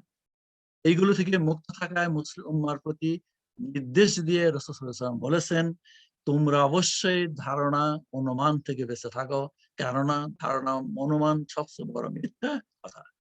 তো দোষ খুঁজে বেরিও না, গোয়েন্দাগিরিতে লিপ্ত হও না, একে অন্যকে ধোঁকা দিও না, পরস্পর হিংসা করো না, একে অন্যের প্রতি বিদ্বেষ ভাব রেখো না, বিচ্ছেদ হয়ে যেও না, আচরণ করো না, একজন থেকে আরেকজনকে বিচ্ছিন্ন হয়ে যেও না, বরং তোমরা সবাইকে আল্লাহর বান্দা হয়ে ভাই ভাই বনে যাও। আর একজন মুসলমানের জন্য তার ভাইয়ের সাথে 3 রাতের বেশি বিরাট তাকে দেখা সাক্ষাৎ বন্ধ রাখা যায়, এটা হারাম। সহিহ বুখারীর হাদিস। হাদিস অনেকবার উল্লেখ করেছি, ভবিষ্যতে আর করা হবে, কারণ এটা অত্যন্ত গুরুত্বপূর্ণ। রোগগুলির উৎপত্তির পিছনে রয়েছে বিবিধ কারণ, যেমন ঈর্ষা, হিংসা, প্রতিহিংসা, সাম্প্রদায়িক নীতি। এগুলোর কারণে হৃদয় হয় ক্রোধান্বিত, রাগ হয়ে যায়। ধৈর্যের পরিবর্তে ক্রোধান্বিত হৃদয় মানুষকে অন্যায় অনৈতিক কাজ জড়িত করে। আর আমরা ক্রোধ আমাদের সবার ভিতরে আছে, মানে অবস্থার পরিপ্রেক্ষিতে আমরা সবাই রাগ হয়ে যাওয়ার কারণে। কাজে ক্রোধকে সংবরণ করার সম্পর্কে আবু হুরায়রা রাদিয়াল্লাহু বলেন, একবার একজন লোক নবী সাল্লাল্লাহু আলাইহি ওয়াসাল্লামের নিকট আরজ করলো, ইয়া রাসূলুল্লাহ, আপনি আমাকে উপদেশ দেন। তিনি সাল্লাল্লাহু আলাইহি ওয়াসাল্লাম বললেন, ক্রোধান্বিত হও না বা রাগান্বিত হও না। লোকটি বারবার নসিহত করার জন্য নবী সাল্লাল্লাহু আলাইহি ওয়াসাল্লামের নিকট আরজ করতে লাগলো। রাসূল সাল্লাল্লাহু আলাইহি ওয়াসাল্লাম প্রত্যেকবার বলতে থাকলেন, ক্রোধান্বিত হও না। সহিহ বুখারী হাদিস। হৃদয়ের ব্যাধি, ক্রোধ দমন করা অত্যন্ত কঠিন কাজ। কারণ এতে সফল হইতে হৃদয়ের জাগ্রত বাসনা, কামনা বাসনাকে বিসর্জন দিতে হয়, উদ্ধত প্রকৃতির সংবরণ করতে হয়। এটা তো সহজ কাজ নয়। তার জন্য দরকার হয় গভীর ঈমান, বলিষ্ঠ আধ্যাত্মিক হৃদয়, শক্তিশালী মনোবল এবং আল্লাহ তাআলার নিকট জবাবদিহিতার ভয়। এই ব্যাপারে সুন্দর উদাহরণ দিয়ে রাসূল সাল্লাল্লাহু আলাইহি ওয়াসাল্লাম বলেছেন, প্রকৃত বলবান বীর পুরুষ সে নয় যে কুস্তিতে কাউকে হারিয়ে ফেলে, আসল বীর পুরুষ হলো সেই ব্যক্তি যে ক্রোধের সময় নিজেকে নিয়ন্ত্রণ রাখতে পারে। সহিহ বুখারী। ক্রোধ নিয়ন্ত্রণের সহজ ব্যবস্থা, সে ব্যবস্থাটা কি? ক্রোধ সংবরণ করা হচ্ছে ইমানদার ব্যক্তির কাজ। আল্লাহ তাআলা বলেছেন আউযু মিনাশ শাইতানির রাজিম ওয়াল্লাযিনা ইয়াজতানিবুনা কাবাইরিল ইসমি ওয়াফাওয়াহিশা মা কাযিবুহুম ইয়াগফিরুন। যারা গুরুতর অপরাধ নির্লজ্জতা থেকে নিবৃত থাকে, যখন তারা ক্রোধ হয় তখনও ক্ষমা করে দেয়। আশুরার আয়াত। এটা হলো মুমিনের ক্যারেক্টার, মুমিনের চরিত্র। তার একটি বৈশিষ্ট্য হলো এগুলো। রাসূল সাল্লাল্লাহু আলাইহি ওয়াসাল্লাম সুন্নাহ ইসলামী জীবন আদর্শের সৌন্দর্য চেষ্টা হচ্ছে এটাই, মানব চরিত্র সংশোধনে আত্মশুদ্ধির জন্য বৈজ্ঞানিক সমাধান দিয়েছেন। ক্রোধ মানুষকে এমন পর্যায়ে পৌঁছে দেয় যে তার জ্ঞান হারিয়ে ফেলে, যে কোনো ক্ষতি সে করতে পারে বা ক্ষতি করতে উদ্বুদ্ধ হয়। এটা উপশমের জন্য রাসূল সাল্লাল্লাহু আলাইহি ওয়াসাল্লাম ব্যবস্থা দিয়েছেন।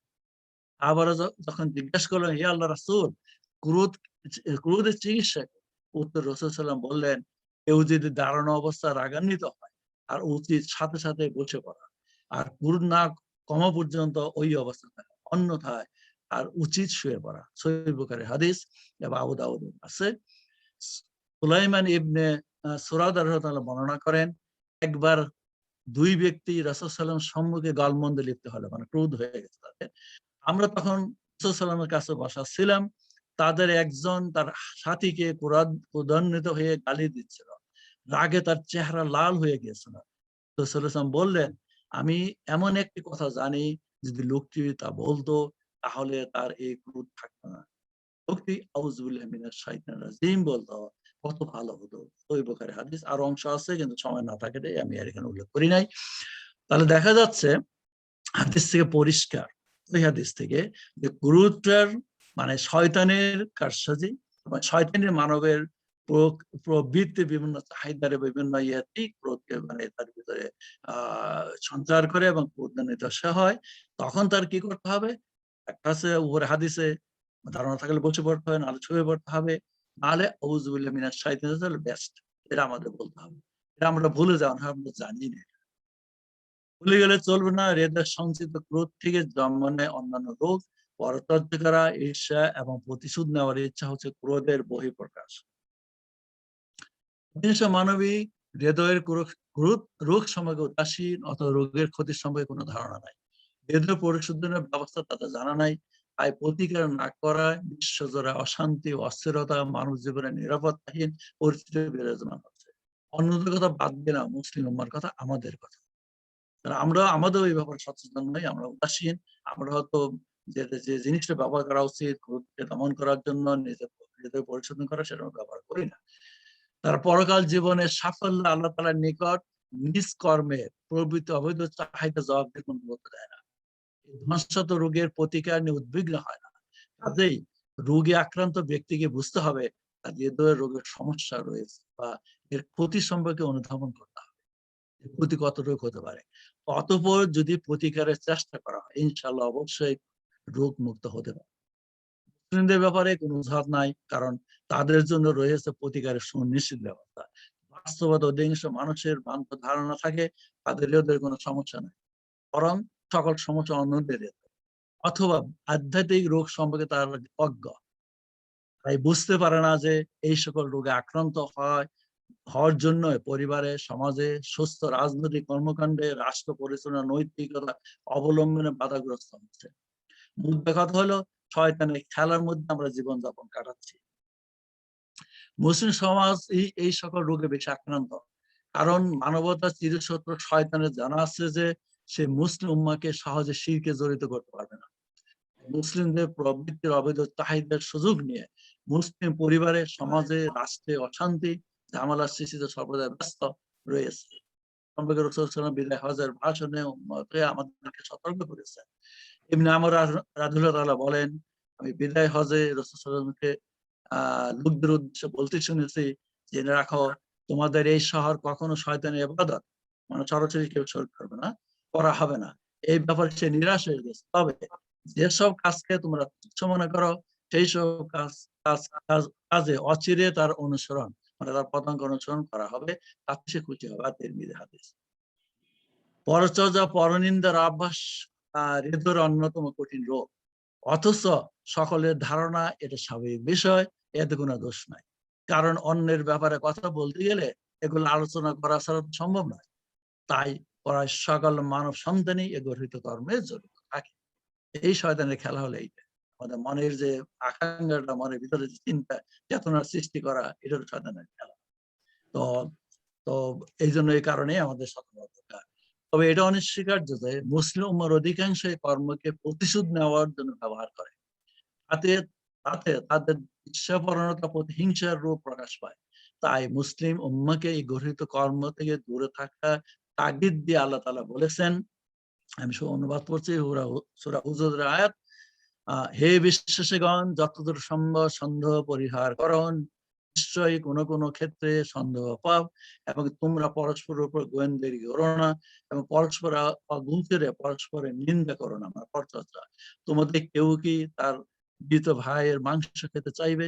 না, তোমরা তা ঘৃণাই করবে। আল্লাহকে ভয় করো, নিশ্চয় আল্লাহ অতি ক্ষমাশীল, পরম করুণাময়। সূরা হুজুরাত আয়াত নম্বর 12। এইগুলো মানা হলো, না মানা হলো হারাম, মানা হলো ফরজ দায়িত্ব আমাদের। সরাসরি কোরআনে আয়াত, আল্লাহ সুবহানাহু ওয়া তাআলার সরাসরি আদেশ আমাদের জন্য। কারণ অবিশ্বাসী হৃদয়, অবিশ্বাসীদের হৃদয়ের প্রধান রোগ হচ্ছে তাওহীদে অবিশ্বাস।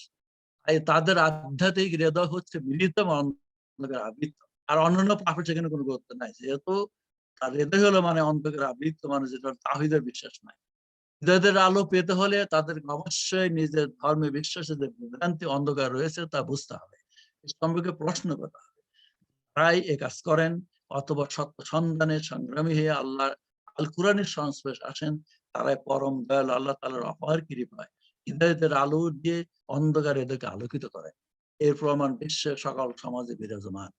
মানব সন্তানের ভ্রান্তি ধারণা রয়েছে যে এই সকল রোগ মানবিক প্রকৃতির অংশ, অথচ অধিকাংশ মানবের জানা নাই যে মানব সন্তান সৃষ্টি হয়েছে ফিতরাতুল্লাহ, সহজাত প্রকৃতি নিয়ে।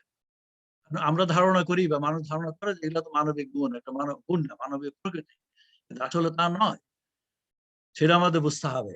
তাই এইগুলো মানবিক প্রকৃতির অংশ নয়, কারণ আমি তো সৃষ্টি হয়েছে সহজাত প্রকৃতি না, স্বাভাবিক প্রকৃতি না। আল্লাহ তাআলা যে প্রকৃতি আমাদের সৃষ্টি করেছেন, এগুলো আসলে মানব প্রকৃতির অংশ নয়। বরং বলা যায় নিজের সাথে প্রতিবেলায় আল্লাহ তাআলার সম্পর্কের এবং দায়িত্ব পালনের সত্যনিষ্ঠ ধর্মজ্ঞানের অভাব, পরিবেশ, পরকাল জীবনের প্রকৃত অবস্থা সম্পর্কে অজ্ঞতার কারণে মানব হৃদয়ে এই সকল রোগের জন্ম হয়। এটা অত্যন্ত কঠিন, অত্যন্ত জটিল এবং খুবই মানে সূক্ষ্ম ব্যাপার। বিশেষ করে ধর্মে বিশ্বাস মুনাফিকি রোগে তারা আক্রান্ত হয়। কারণ আল্লাহ সুবহানাহু সঙ্গে যে আমাদের সম্পর্ক রয়ে গেছে, আমাদের কি দায়িত্ব রয়ে গেছে অন্যদের প্রতি, মানে শুধু মানুষ নয়, সৃষ্টি সবার প্রতি এ সম্পর্কে জ্ঞান নাই বলেই আমরা মানে এই সমস্ত রোগে আক্রান্ত হয়ে পড়ি।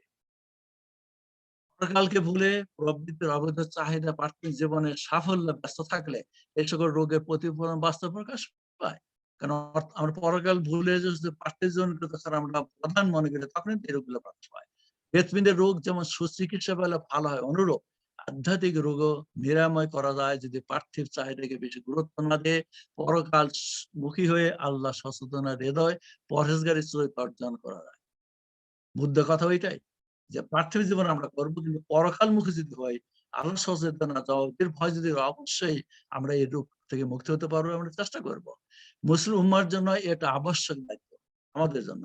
জাহিল আরবের কাছে তাওহীদের দাওয়াত পৌঁছাতে রাসূল সাল্লাল্লাহু আলাইহি ওয়াসাল্লাম উপর ন্যস্ত প্রাথমিক দায়িত্ব ছিল ৪টি। এর সম্পর্কে আগে উল্লেখ করেছি, আজকে আমি আয়াত উল্লেখ করছি। এই সময় আল্লাহ তাআলা বলছেন, আউযু বিল্লাহি মিনাশ শাইতানির রাজীম, ওয়াল্লাযী বা'আসা ফিল উম্মিয়িনা রাসূলাম মিনহুম ইয়াতলু আলাইহিম আয়াতিহি ওয়া যাক্কিহিম ওয়া আল্লিমহুমুল কিতাবা ওয়াল হিকমা ওয়া ইন কানু মিন ক্বাবলু লাফি দালালিম মুবিন। তিনি নিরক্ষর জনসাধারণের মধ্যে পাঠিয়েছেন, তাদের মধ্যে থেকে একজন রাসূল, তার আয়াতসমূহ তাদেরকে পড়ে শোনানোর জন্য, তাদেরকে পরিশুদ্ধ করার জন্য, তাদেরকে গ্রন্থ প্রজ্ঞা শিক্ষা দেওয়ার। পূর্বে তারা ছিল সুস্পষ্ট পথভ্রষ্ট, তাদেরকে পরিশুদ্ধ করার।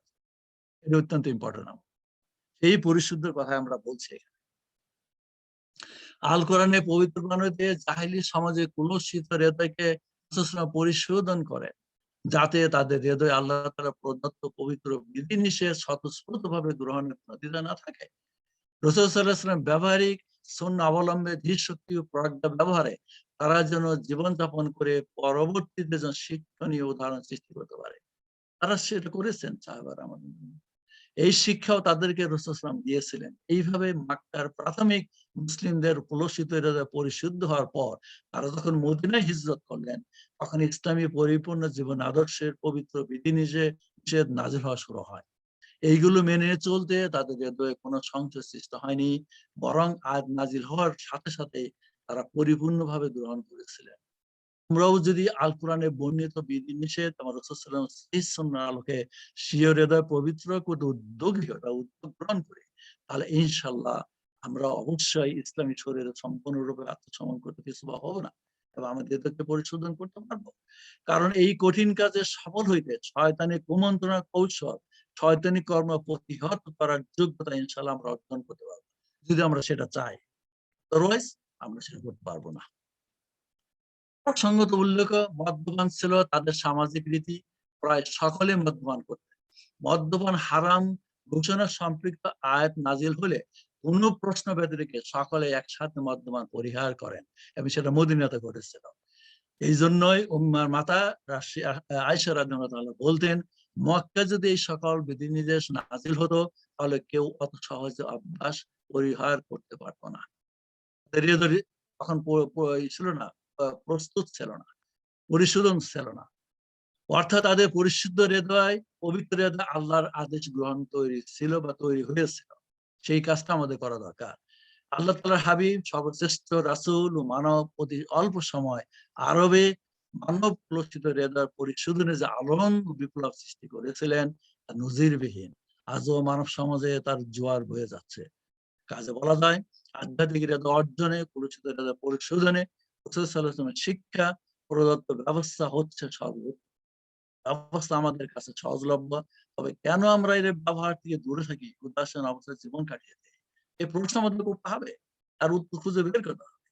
শয়তান আমাদের সাথে, তার প্রধান উদ্দেশ্য হচ্ছে সর্বদিক থেকে আমাদেরকে আক্রমণ করা। এই ব্যাপারে ইতিপূর্বে অনেকবার আমি আয়াত উল্লেখ করেছি। কাজেই ইসলামী শরীয়তে দেওয়া পরিশোধনের ব্যবস্থা থেকে উদাসীন থাকতে সে অবশ্যই কুমন্ত্রণা দিবে, নানাভাবে বাধা সৃষ্টি করে নানা অজুহাত আমাদেরকে ব্যস্ত রাখবে আমরা পরিশোধন না করি। এখন হৃদয় পরিশোধনের গুরুত্ব। পরিশুদ্ধ পবিত্র হৃদয়ের ব্যক্তি একমাত্র ব্যক্তি যে শেষ বিচারে আল্লাহ তাআলার রহমতের স্থান পাবে। পরিশুদ্ধ পবিত্র হৃদয় হচ্ছে শিরক, মুনাফিকি, অন্যান্য গর্হিত পাপ থেকে মুক্ত। পবিত্র হৃদয়ের সময় আল্লাহ তাআলা বলেছেন, এর আগে আলাপে আয়াত উল্লেখ করেছে, আবারও করছি কারণ বারবার এটা করা দরকার। ইয়াউমা লা ইয়ানফাউ মালুন ওয়ালা বানুন ইল্লা মান আতাল্লাহা বিকলবিন সালিম। দিন সম্পদ সন্তান কোন কাজে আসবে না, কেবল সেই সফল কাম হবে যে বিশুদ্ধ হৃদয় নিয়ে আল্লাহর কাছে। আধ্যাত্মিক ভাবে সুস্থ হৃদয় একমাত্র হৃদয় যা একচ্ছিন্ন ভাবে আল্লাহ তাআলা এবং তার রাসূলকে ভালোবাসা তৈরি হয়, কষ্টের পথে সংগ্রাম করতে দ্বিধা করে না এবং আল্লাহ সন্তুষ্টি অর্জনের যে কোনো স্বার্থ থেকে প্রস্তুত থাকে। শয়তানি কুমন্ত্রণা ও শয়তানি কর্ম পরিত্যাগে সব রকম ব্যবস্থা নিয়ে জীবন যাপন করে। হৃদয় আত্মা পরিশুদ্ধের গুরুত্ব সম্পর্কে সঠিক জ্ঞান রাখে। মানব সৃষ্টি হচ্ছে সহজাত আল ফিতরা, ভালো মন্দ যাচাই করার যোগ্যতা, বিচারাক্ষম ক্ষমতা নিয়ে। এই কারণে যারা বিচারাক্ষম ক্ষমতা দিয়ে শক্তি ব্যবহারে পন্থ ত্যাগ করে ভালো গ্রহণ এবং হৃদয় পবিত্র করবে, তারাই সফল। এতে সময় আল্লাহ তাআলা বলেছেন, ওয়ান-নাফসি ওয়া মা সাওয়াহা আলহামাহা ফুজুরাহা ওয়া তাকওয়াহা মান দাক্কাহা ওয়া কাদ খাবা। শপথ মানুষের এবং তার যিনি তাকে সুষম ক্ষমতা এবং সুবিন্যস্ত দান করেছেন, তারপর তাকে দান করেছেন অন্যায়ের এবং ন্যায়ের সচেতনা দান করেছেন। প্রতি তার জীবন সার্থক সে যে তাকে হৃদয়কে পবিত্র করে এবং তার জীবন ব্যর্থ সে।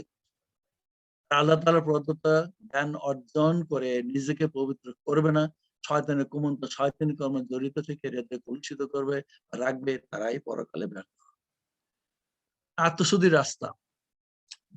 মস্তিষ্ক দিয়ে বিচার, ন্যায় অন্যায় যাচাই করার বুদ্ধি শক্তি মানবকে দেওয়া হয়েছে, অতঃপর হৃদয়কে দিয়েছে গ্রহণ করার ক্ষমতা, যাতে সে হৃদয়কে পবিত্র করে মুক্তি লাভ, সাফল্যের স্বর্ণ শিখর আহরণ করতে পারে।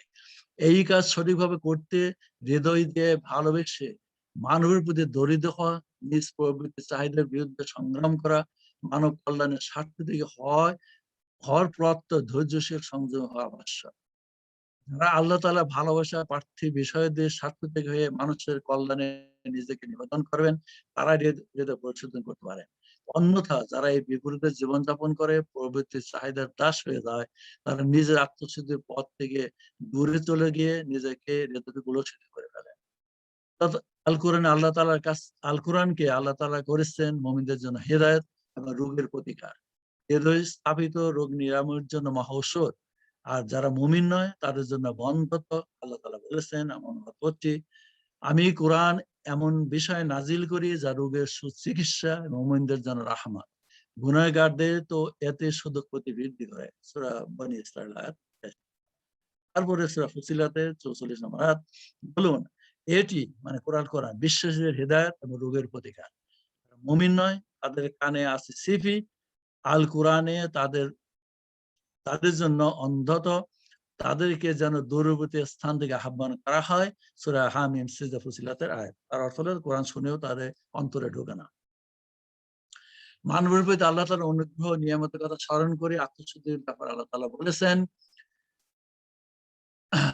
আলাম নাযিল্লাহু আইনাইন ওয়া সানান ওয়া শাফাতাইন হাদানাহু নাজদাইন ফালাকতাহা মাল আকাবা ওয়া মা আদরাকা মাল আকাবা ফাখতু রাকাবা আও ইয়াতমুন في يوم أو يتم أطعاما في يوم مسغبة يتيما ذا مقربة أو مسكين ذا متربة ثم كان من الذين آمنوا وتواصوا بالصبر وتواصوا بالمرحمة أولئك أصحاب الميمنة। আমি কি তাদের জন্য সৃষ্টি করিনি এক জোড়া চোখ, আমি একটি জিহ্বা, দুটো ঠোঁট এবং তাকে দেখাইনি দুটো পথ, মানে এমন নাই। তারপরে সে দুর্গম পথে গেল না। এবং কিসে তোমাকে বোঝাবে দুর্গম পথ কি? সেটা হলো কৃতদাসকে মুক্তিদান করা, অনাথ গরিবদের সাহায্য করা, অথবা দুর্ভিক্ষের দিনে অন্নদান, নিকট আত্মীয় অনাথকে, অথবা গুলি লুণ্ঠিত দরিদ্রকে। তখন সে হবে তাদের অন্তর্ভুক্ত যারা বিশ্বাস করে, যারা পরস্পরকে সহিষ্ণুতার উপদেশ দেয়, তাই সৌভাগ্যের অধিকার। মানে এখানে আলোচনা রাস্তা দেখিয়ে দিয়েছে কিভাবে হৃদয়কে পরিশোধন করতে হবে। ভুলে গেলে চলবে না যে উপরোক্ত আয়াতে নির্ধারিত পথ সংগ্রাম করতে গেলে ধন সম্পদের প্রতি হৃদয় সঞ্চিত ভালোবাসাকে বিসর্জন দিয়ে সমাজে অভিবৃদ্ধির পাশে দাঁড়ানো, সত্য ও ন্যায় প্রতিষ্ঠা করা অত সহজ কাজ নয়।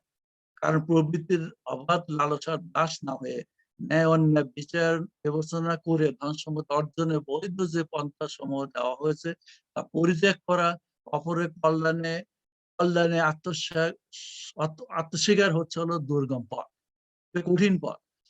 ধন সম্পদ আগলে রাখার আকাঙ্ক্ষা কৃপণতা মানুষকে দান খরচ করা থেকে বিরত রাখে। এই রোগের পরিশোধনে দান খরচ করা উদ্বুদ্ধ হতে নিজ প্রবৃত্তি শয়তানের বিরুদ্ধে সংগ্রাম করতে হয় বা শয়তানের সাথে সংগ্রাম করতে হয়। উদাহরণস্বরূপ উল্লেখ তাবুক অভিযানে যাওয়ার সাথে বিরত থাকার অপরাধ স্বীকার করে ৩ জন সাহাবী রাদিয়াল্লাহু আনহুমা ক্ষমা প্রার্থী হয়েছিলেন। তাদের হৃদয়কে পরিশোধন করার জন্য আল্লাহ তাআলা দান করার আদেশ দিয়েছিলেন। শুধু অনুবাদ করছি, অন্যেরা তাদের দোষ স্বীকার করেছে, একটি ভালো কাজকে অন্য একটি ভালো মন্দ কাজের সাথে মিলিয়ে দিয়েছে। হয়তো আল্লাহ তাদের ক্ষমা করে দেবেন, নিশ্চয় আল্লাহ অত্যন্ত ক্ষমাশীল পরম দয়ালু। তাদের সম্পদ থেকে দাতব্য গ্রহণ করো, যাতে তুমি তার দ্বারা তাদেরকে পবিত্র নির্মল করতে পারো। তুমি তাদের জন্য প্রার্থনা করো, নিশ্চয়ই তোমার প্রার্থনা তাদের জন্য শান্তির কারণ। আল্লাহ সব শোনেন ও সব জানেন। সূরা আত-তাওবার ১০২-১০৩ নম্বর আয়াত। এখানে দান করার কথা বলা হয়েছে, দান করার মাধ্যমে। কারণ অর্থ সম্পদ দান করা সহজ ব্যাপার নয়, ওটা দিয়ে আত্মিক পরিশোধন করা যেতে পারে। প্রবৃত্তির চাহিদার কারণে মানবিক প্রকৃতি হচ্ছে সে কঠোর ও দুর্গম পথের চেয়ে আরাম-আয়েশে পথকে বেশি পছন্দ করে। প্রচুর পরিমাণ ধন সম্পদ উপার্জন করা তা আগলে রাখতে পছন্দ করে। তাই অধিকাংশ মানবী দুর্গম পথকে উপেক্ষা করে আত্মশুদ্ধির পরিবর্তে নানা ধরনের আধ্যাত্মিক রূপ এবং কলুষিত হৃদয় নিয়ে পড়া করে চলে। মুসলিম উম্মাও এই ক্ষেত্রে ব্যতিক্রম নয়। অথচ আত্মশুদ্ধির সংগ্রামে সাহায্য করে অনুপ্রাণিত হতে মুসলিম উম্মার সামনে রয়েছে রাসূলুল্লাহ জীবনী, সাহাবাদের জীবনে ঘটিত অসংখ্য শিক্ষণীয় উদাহরণ। রাসূলুল্লাহ সান্নিধ্যে এসে আল কোরআনে ঐশ্ববাণী সংস্পর্শে তারা জাহিলি জীবনের সকল পদ্মজ আচরণ, নিষ্ঠুরতা, ঈর্ষা, হিংসা, প্রতিশোধ নেওয়ার উদ্যতপূর্ণ প্রকৃতি, বংশমর্যাদা, গোত্র সম্ভ্রম বলে পার্থিব লোল লালসা, ঐশ্বর্য, ধন সম্পত্তি আকর্ষণ পরিত্যাগ করে হয়েছিলেন ফেরেশতা তুল্য মানব। আল্লাহ তাআলার প্রদত্ত বিধি নিষেধের কাছে পরিপূর্ণ আত্মসমর্পণ করে রাসূল সাল্লাল্লাহু আলাইহি আনুগত্যে ভালোবাসা আখিরাতে সফলকে করেছেন তার জীবনের মূল উদ্দেশ্য, যে কাজটা আমাদের করা দরকার। পার্থিব লোভ লালসাকে পরিত্যাগ করা, আল্লাহ তাআলার সন্তুষ্টির জন্য তারা সকল মানব মুসলিম ভাই বোনদের প্রতি হয়েছিল বিনয়ী, সহনশীল, ক্ষমাপরায়ণ, উদার। পরস্পরের আখিরাত জীবনকে সুন্দর করার পথে তারা যে কোনো ত্যাগ স্বীকার করতে দ্বিধা করতেন না। দৈনন্দিন জীবনে ঘটিত অপ্রত্যাশিত কোনো বিষয়ে তারা হৃদয়ে স্থান না দিয়ে বরং যথাশীঘ্রই মুছে ফেলতেন, পরিশুদ্ধ হৃদয় নিয়ে আল্লাহ তাআলার কাছে তারা ফিরে যেতে পারে। এবং একটি ঘটনার কথা উল্লেখ করা হলো, আনাস ইবনে মালিক রাদিয়াল্লাহু বর্ণনা করেন যে আমরা রাসূল সাল্লাল্লাহু আলাইহি ওয়াসাল্লামের সাথে বসা ছিলাম এবং তিনি সাল্লাল্লাহু আলাইহি ওয়াসাল্লাম বললেন, তোমাদের কাছে জান্নাতবাসীদের একজন আগমন করছে। তিনি ছিলেন আনসারদের একজন।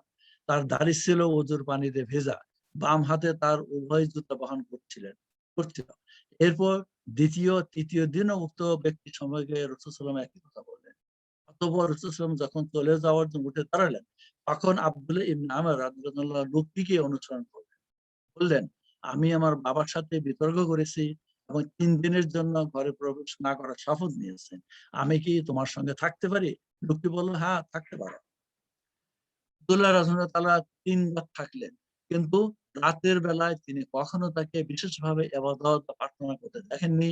তবে যখনই তিনি বিছানায় গিয়েছে তখনই আল্লাহকে স্মরণ করেছে এবং ঘুমিয়ে বিশ্রাম নেওয়ার পর উঠে ফজরের নামাজ আদায় করেছে। আব্দুল্লাহ রাদিয়াল্লাহু এই লোকের মুখ থেকে ভালো ছাড়া খারাপ কিছু শুনেননি। তবে তার কর্মে ব্যতিক্রম কিছু দেখেননি।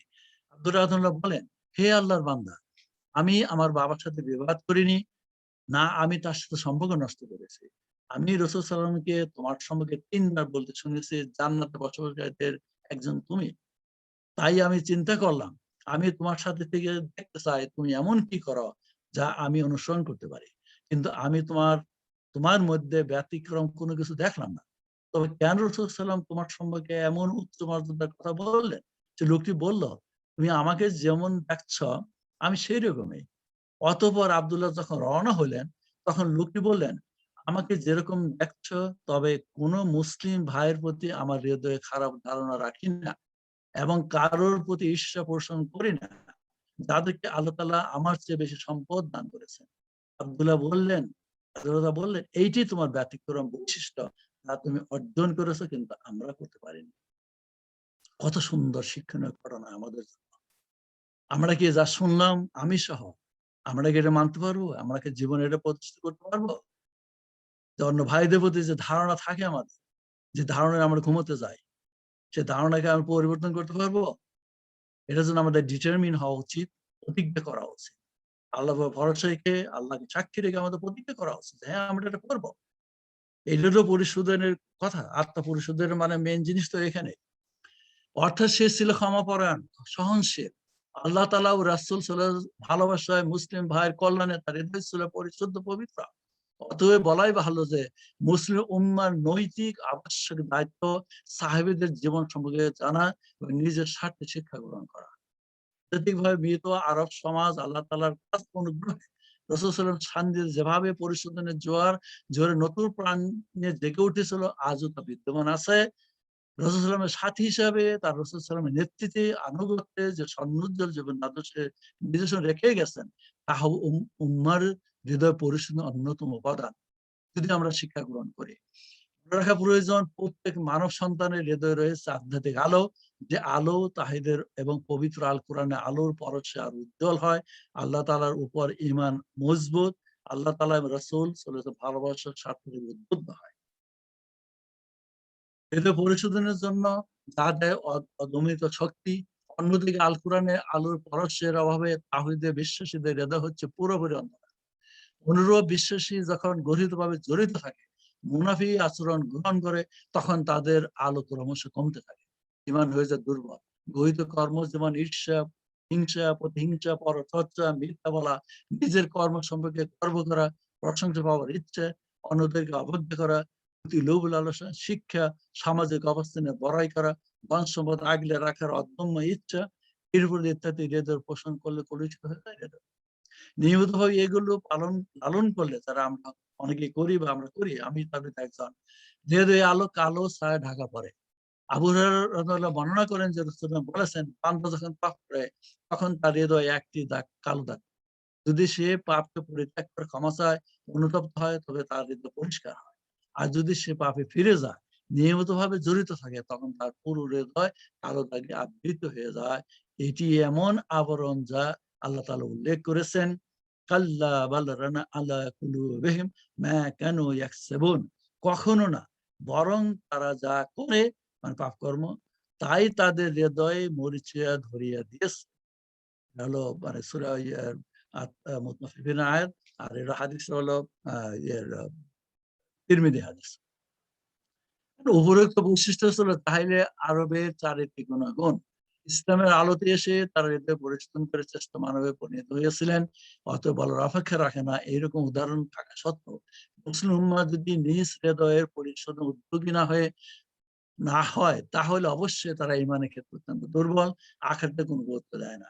বরং বললাম না হবে না যে মুসলিম উম্মাহ অধিকাংশ অদৃশ্য শত্রু শয়তানের উদ্দেশ্য খারাপ কাজে সাহায্য করে যাচ্ছে, কারণ শয়তানের প্রতিশ্রুতি সম্পর্কে তারা অজ্ঞ এবং উদাসীন। তারা নিজের ভালো সম্পর্কে উদাসীন। এই কারণে আত্মিক পরিশোধনের কোনো কার্যকরী কোনো উদ্যোগ তারা সহজে গ্রহণ করে না। আত্মার পবিত্রতা অর্জনের মাধ্যমে আল্লাহ তাআলার সান্নিধ্য লাভের চেষ্টা করে না। ভুলে গেলে চলবে না যে শিরকে মুনাফিকি বৈশিষ্ট্য, বিভিন্ন অনৈতিক কাজে পাপাচারে জড়িত হৃদয় পরকালে কখনো সফল হতে পারবে না। কাজে নিজ হৃদয়ের অবস্থান সম্পর্কে সতর্ক হওয়া উচিত। অথবা রোগ থেকে মুক্তি লাভে আল্লাহ তাআলার প্রদত্ত বিধানে রাসূল সাল্লাল্লাহু আলাইহি ওয়াসাল্লামের সুন্নাহর অনুগাতে ফিরে আন্তরিকভাবে ক্ষমা প্রার্থী হলে হৃদয় পরিচ্ছন্নের সংগ্রামে আল্লাহ তাআলা অবশ্যই আমাদের সাহায্য করবেন। এই কঠিন কাজে আমরা আল্লাহ তাআলার সাহায্য কামনা করি। কারণ আমাকে একটু সময় লাগবে, আমি সরি আরকি। চোখের দৃষ্টি সংযত করা। চোখে দেখে, কানে শুনে, পা দিয়ে হেঁটে, হাত দিয়ে স্পর্শ করে মানুষ অন্যায় কাজে লিপ্ত হয়। এর মধ্যে চোখে দেখাই হচ্ছে মূল বিষয়। চোখ হচ্ছে হৃদয়ের দরজা, যার মাধ্যমে অশালীন দৃশ্য হৃদয়ে ছাপা হয়, তা বিভিন্ন পাপকর্মে জড়িত হইতে উৎসাহিত করে। এজন্য নরনারী উভয়কে চোখের দৃষ্টি নত করার আদেশ আল্লাহ তাআলা বলেছেন। মুমিনদেরকে বলুন, তারা যেন তাদের দৃষ্টিকে নত করে রাখে এবং তাদের যৌনাঙ্গের হেফাজত করে। এতে তাদের জন্য পবিত্রতা আছে। নিশ্চয়ই তারা যা করে আল্লাহ অবহিত আছেন। ইমানদার নারীদেরকে বলুন, তারা যেন তাদের দৃষ্টিকে নত রাখে, তাদের যৌনাঙ্গের হেফাজত করে। এই ব্যাখ্যা আপনারা পড়ে নিবেন। বলাই বাহুল্য, যারা দৃষ্টিহীন অন্ধ, তাদের হৃদয় হচ্ছে পরিচ্ছন্ন পবিত্র, বহু দৃশ্যমান পাপ থেকে মুক্ত। দৃষ্টিশক্তি হচ্ছে আমাদের জন্য নিয়ামত। তার সদ্ব্যবহার না করলে অবশ্যই আমাদের হৃদয়ে পাপ জমা হয়ে কালো দাগ করবে। গেলে চলবে না। চোখ, কান ও হাত, পায়ের জবান শেষ বিচারে দিবস খুলে যাবে। তারা আমাদের পাপকর্মের সাক্ষ্য দেবে। এই সকল অঙ্গ প্রত্যঙ্গ হচ্ছে আমাদের জন্য পরীক্ষা স্বরূপ। এগুলোর ব্যবহার সম্পর্কে জবাবদিহি করতে হবে। আল্লাহ তাআলা বলেছেন, যে বিষয়ে তোমাদের কোনো জ্ঞান নাই তার অনুসরণ করিও না। শ্রবণ শক্তি, দৃষ্টিশক্তি, অন্তঃকরণ প্রভৃতি প্রতিটি অঙ্গ প্রত্যঙ্গের ব্যাপারে জিজ্ঞাসাবাদ করা হবে। বনী ইসরাঈলের আয়াত। চোখের অব্যবহার, অন্তরে যা গোপন আছে সম্বন্ধে তিনি অবহিত আলোচনা করা সূরা গাফিরের আয়াত। আচ্ছা, চলার সময় হঠাৎ দৃষ্টির ব্যাপারে জারি রাদিয়াল্লাহু তাআলা বলেছেন, আমরা রাসূলুল্লাহকে আকস্মিকভাবে পরনারীর উপর দৃষ্টি পড়ে যাওয়ার সম্পর্কে জিজ্ঞাসা করলাম। তিনি সাল্লাল্লাহু আলাইহি ওয়াসাল্লাম বলেন, তোমার দৃষ্টি ফিরিয়ে আনো। সহিহ মুসলিমের হাদিস। চোখ, কান, হাত, পায়ের জবান। আল্লাহ তাআলা বলেছেন, আমি শুধু অনুবাদ বলে পড়ি, তারা যখন জাহান্নামের কাছে পৌঁছবে, তখন তাদের কান, চোখ ও ত্বক তাদের কর্ম সম্পর্কে সাক্ষ্য দেবে। তারা তাদের ত্বককে বলবে, তোমরা আমাদের বিপক্ষে সাক্ষ্য দিলে কেন? তারা বলবে যে আল্লাহকে সবকিছু বাকশক্তি দিয়েছেন, তার মানে সেই আমাদের বাকশক্তি দিয়েছেন। তোমাদের কান, তোমাদের চোখ এবং তোমাদের ত্বক তোমাদের বিপক্ষে সাক্ষ্য দেবে না। এই ধারণা বশবর্তী হয়ে তোমরা তাদের কাছে কিছু গোপন করতে না। তবে তোমাদের ধারণা ছিল যে তোমরা যা করো তার অনেক কিছু আল্লাহ তাআলা জানেন। আবু হুরায়রা রাদিয়াল্লাহু আনহু বর্ণনা করেছেন যে রাসূলুল্লাহ বলেছেন, আদম সন্তানের জন্য ব্যভিচারের একটা অংশ নির্দিষ্ট করা আছে। এটা নিঃসন্দেহে তারা পাবে। দু চোখের জিনা পরস্পরের প্রতি নজর করা, দু কানের জিনা হলো যৌন উত্তেজক কথাবার্তা শ্রবণ করা, মুখের জন্য আলোচনা করা, হাতের জিনিস স্পর্শ করা, উপার্জনের উদ্দেশ্যে যাতায়াত করা, অতঃপর এই কাজের প্রতি প্রবৃত্তির ডাকে সে যদি সাড়া দেয় তাহলে তার যৌনাঙ্গের উত্তেজনা সত্য, আর যদি নিজেকে সংযত করে তাহলে যৌনাঙ্গের উত্তেজনা মিথ্যা। আতাল ভাই ইবনে কাছে নেওয়া হয়েছে। নিজেকে পরিশোধন পবিত্র করতে গেলে চোখ সহ অন্যান্য অঙ্গকে অবশ্য সংযতভাবে ব্যবহার করতে হবে। এটা অত্যন্ত কঠিন, কারণ বর্তমান অশালীন অশ্লীল দৃশ্য দেখলে ঘরে বাইরে যেতে হয় না, প্রত্যেকের হাতে শয়তানের খেলনা টেলিফোন রয়ে গেছে। তো যাও শয়তানের কুমন্ত্র থেকে আশ্রয় প্রার্থনা করা, এই স্মরণ রাখা দরকার, আত্মশুদ্ধির মাধ্যমে হৃদয়কে পবিত্র করতে গেলেই শয়তান চুপ করে বসে থাকবে না, সাধ্যমতো চেষ্টা চালাবে আমাদেরকে নানা কৌশলে এই কাজ থেকে দূর রাখবে। তাই তার কুমন্ত্রণা ইঙ্গিত বুঝতে পারলে আল্লাহ তাআলার কাছে আশ্রয় প্রার্থনা করতে হবে। এই প্রসঙ্গে আল্লাহ তাআলা বলেছেন, আমি শুধু অনুভব করছি 199 আয়াত, আর আর ক্ষমার অভ্যাস গড়ে তোলো, সৎ কাজে নির্দেশ দাও, মূর্খ জালেম জাহেলদের থেকে দূরে থাকো। আর যদি শয়তানের প্ররোচনা তোমাকে প্ররোচিত করে তাহলে আল্লাহর শরণাপন্ন হও, তিনি শ্রবণকারী মহাজ্ঞানী। যাদের মনে ভয় রয়েছে তাদের উপর শয়তানের আগমন ঘটার সাথে সাথে তারা সতর্ক হয়ে যায়, তখনই তাদের বিবেচনার শক্তি জাগ্রত বেড়ে। পক্ষান্তরে যারা মানুষ শয়তানের ভয়, তাদেরকে সে ক্রমাগত পথভ্রষ্টা দিকে নিয়ে যায়, অতঃপর তাদের কোনো কমতি করে না। সূরা আরাফের 199 থেকে হ্যাঁ 202 নম্বর আয়াত। যাক, আমি এখন শেষ করব। পরিশুদ্ধ পবিত্রদের ব্যক্তিকে আল্লাহ ভালোবাসেন। জেনে রাখা ভালো, যারা বিভিন্ন ত্যাগের মাধ্যমে হৃদয়কে পবিত্র করার চেষ্টা করেন আর তাদেরকে আল্লাহ তাআলা ভালোবাসেন। বলেছেন আল্লাহ রাসূলা লাআল্লাকুম তুরহামুন, আর তোমরা আনুগত্য করো আল্লাহ রাসূলের, তাতে তোমাদের উপর রহমত করা হয়। এই ইলা মাগফিরাত মির রাব্বিকুম জান্নাতুন আরদুহা আস-সামাওয়াতু ওয়াল আরদু ইদ্দাতুল মুত্তাকিন। তোমরা তোমাদের প্রতিপালকের ক্ষমা, জান্নাতের দিকে চলে যাও, যার সীমানা হচ্ছে আসমান জমিন, তা তৈরি করা হয়েছে পরহেজগারদের জন্য। আল্লাযিনা ইউনফিকুনা ফিস সাররা'i ওয়াদ দাররা'i ওয়াল কাযিমিনাল গায়যা ওয়াল আফিইনা আনিন নাস ওয়াল্লাহু ইউহিব্বুল মুহসিনিন। যারা সচ্ছলতায় ও অভাবের সময় ব্যয় করে, যারা নিজেদের রাগকে সংবরণ করে, মানুষের প্রতি ক্ষমা প্রদর্শন করে, বস্তুত আল্লাহ সৎকর্মকারীদেরকে ভালোবাসেন। আখির দাওয়ানা আলহামদুলিল্লাহি রাব্বিল আলামিন। সুবহান রাব্বিকা রাব্বিল ইজ্জাতি আম্মা ইয়াসিফুন, সালামুন আলাল মুরসালিন, আলহামদুলিল্লাহি রাব্বিল আলামিন। এখন আমি সাদি ভাইয়ের কাছে ফিরে যাই, কারণ অনেক সময় নিতে হয়েছে। আমি সরি ভাই। সাদি ভাই। জাযাকাল্লাহু খাইরান। মোহতারাম ডক্টর নজরুল ইসলাম খান, তিনি আমাদেরকে শত্রুকে চিনুন, শয়তানকে জানুন, এই আলোচনার আজকে 40তম পর্ব এবং শয়তানি কর্ম, কৌশল এবং প্রবৃত্তির চাহিদা আজ এটার 5ম পর্ব।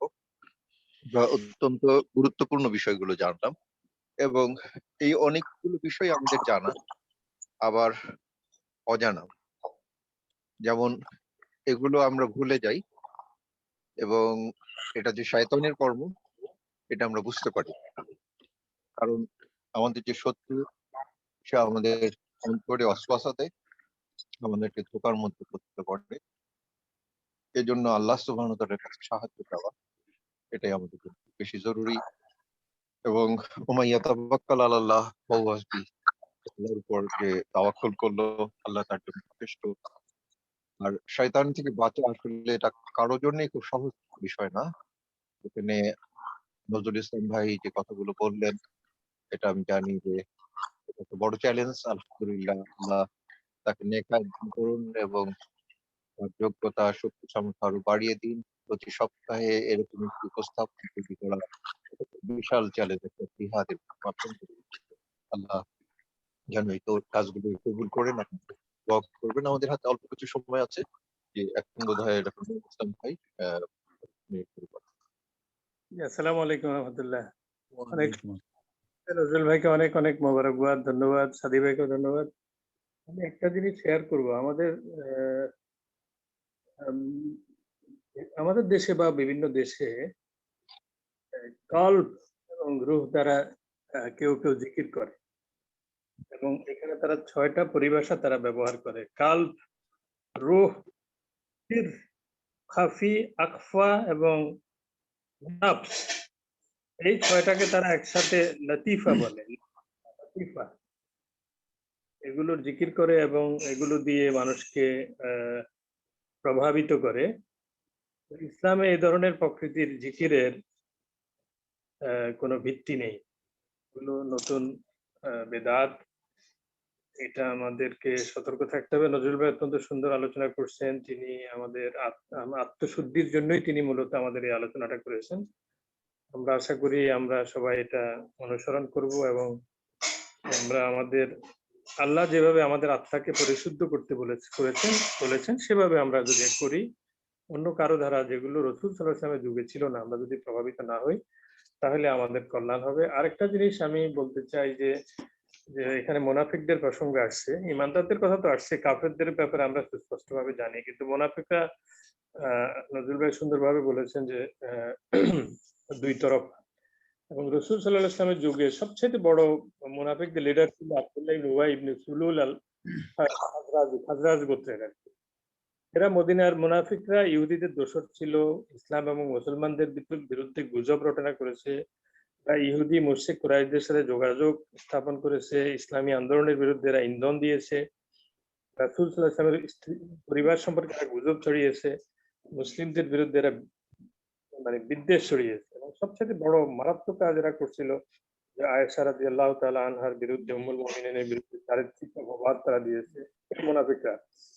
এবং আল্লাহ তাআলা কোরআনের আয়াত দ্বারা ওনার পবিত্রতা ঘোষণা করে। এরা রোমক বাহিনীর সাথে, রোমান সাম্রাজ্যবাদের সাথে গোপনে যোগাযোগ করে মদিনা আক্রমণের জন্য আহ্বান করছে। এরা মসজিদে জেরার নির্মাণ করছে। এটা রাসূল সাল্লাল্লাহু আলাইহি ওয়াসাল্লাম পরে সাহাবীদেরকে পাঠিয়ে সাথে ধ্বংস করে দিয়েছেন। 3 জন সাহাবীকে তিনি পাঠিয়েছিলেন। এবং মহানবী সাল্লাল্লাহু আলাইহি ওয়াসাল্লামকে মুনাফিকরা হত্যার চেষ্টা করেছে এবং রাসূল সাল্লাল্লাহু আলাইহি ওয়াসাল্লামের উপর জাদু করেছে মুনাফিকরা। আমার কাছে সেই ব্যক্তির নামও আছে, লাবিদ বিন আসিম। তো আরো অনেকগুলো বিষয় আছে। আমি মুনাফিকরা কত জঘন্য এবং আমাদের সমাজেও এখন পরবর্তী যুগে বা এই যুগেও কত জঘন্য কাজ করতেছে তারা ইমানদারদের বিরুদ্ধে, আমাদেরকে সতর্ক করার জন্য নজরুল ভাই অত্যন্ত সুন্দরভাবে সে আলোচনাটা তুলে ধরেছেন। জাযাকাল্লাহ খাইরান। আসসালামু আলাইকুম ওয়া রাহমাতুল্লাহ। ওয়ালাইকুম আসসালাম ওয়া রাহমাতুল্লাহি ওয়া বারাকাতুহু। জাযাকুমুল্লাহ খাইরান ভাই।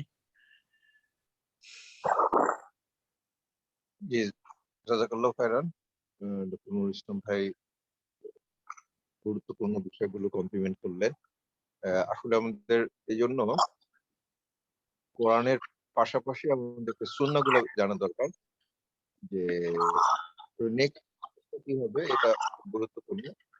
নেক আমলের প্রথম শর্ত হচ্ছে যে আল্লাহর প্রতি বিশ্বাস। দ্বিতীয় শর্ত ইখলাসের সাথে করতে হবে। তৃতীয় শর্ত হচ্ছে সুন্নাহর সাথে করতে হবে। এই রাসূল সাল্লাল্লাহু আলাইহি সাল্লাম যেটাই করেছেন, যেই পদ্ধতিতে করেছেন সেটাই করতে হবে। অন্য কোনো পদ্ধতি না। আমি নুরুল ইসলাম ভাই একটা গুরুত্বপূর্ণ বিষয় বললেন। আমি এই সাথে এটার সহিত আরেকটা বড় ফিতনা, একটা এই যে কোয়ান্টাম মেথড। তো এখান থেকে বলো যে সালাতে মনোযোগ আনার জন্য, ধ্যানে মনোযোগ আনা এটার জন্য দরকার। এই বিষয়টা আপনি একটু ফোকাস করতে পারেন এবং এটা একটা কাল্টের মতো হয়ে যাচ্ছে এবং আমাদের অনেকেই অনেক দিনদার ভাই বোনও সেখানে ধোঁকায় পড়ে যাচ্ছে এবং সেখান থেকে ফিরে আসা একটা কঠিন হয়ে যাচ্ছে। তো এই বিষয়টা আমি ইনশাআল্লাহ নজরুল আসবে ইসলাম ভাইয়ের রমজানের পরে। জি। আর আর কেউ হ্যাঁ, আর জি, কারো নজরুল কিছু ভাই আছে? বলেন। না, আমি আর কিছু বলছি না। অন্য কারোর কিছু বলা থাকলে অনেক আছেন উপস্থিত। সাদি ভাই আজকে শেষ করে দেন, অনেক রাত হয়ে গেছে। হ্যাঁ, আমি অনেক কথা বলেছি তো আমি আর কথা বলছি না। আচ্ছা আচ্ছা, জি জি জি। তো জাযাকাল্লাহ খাইরান।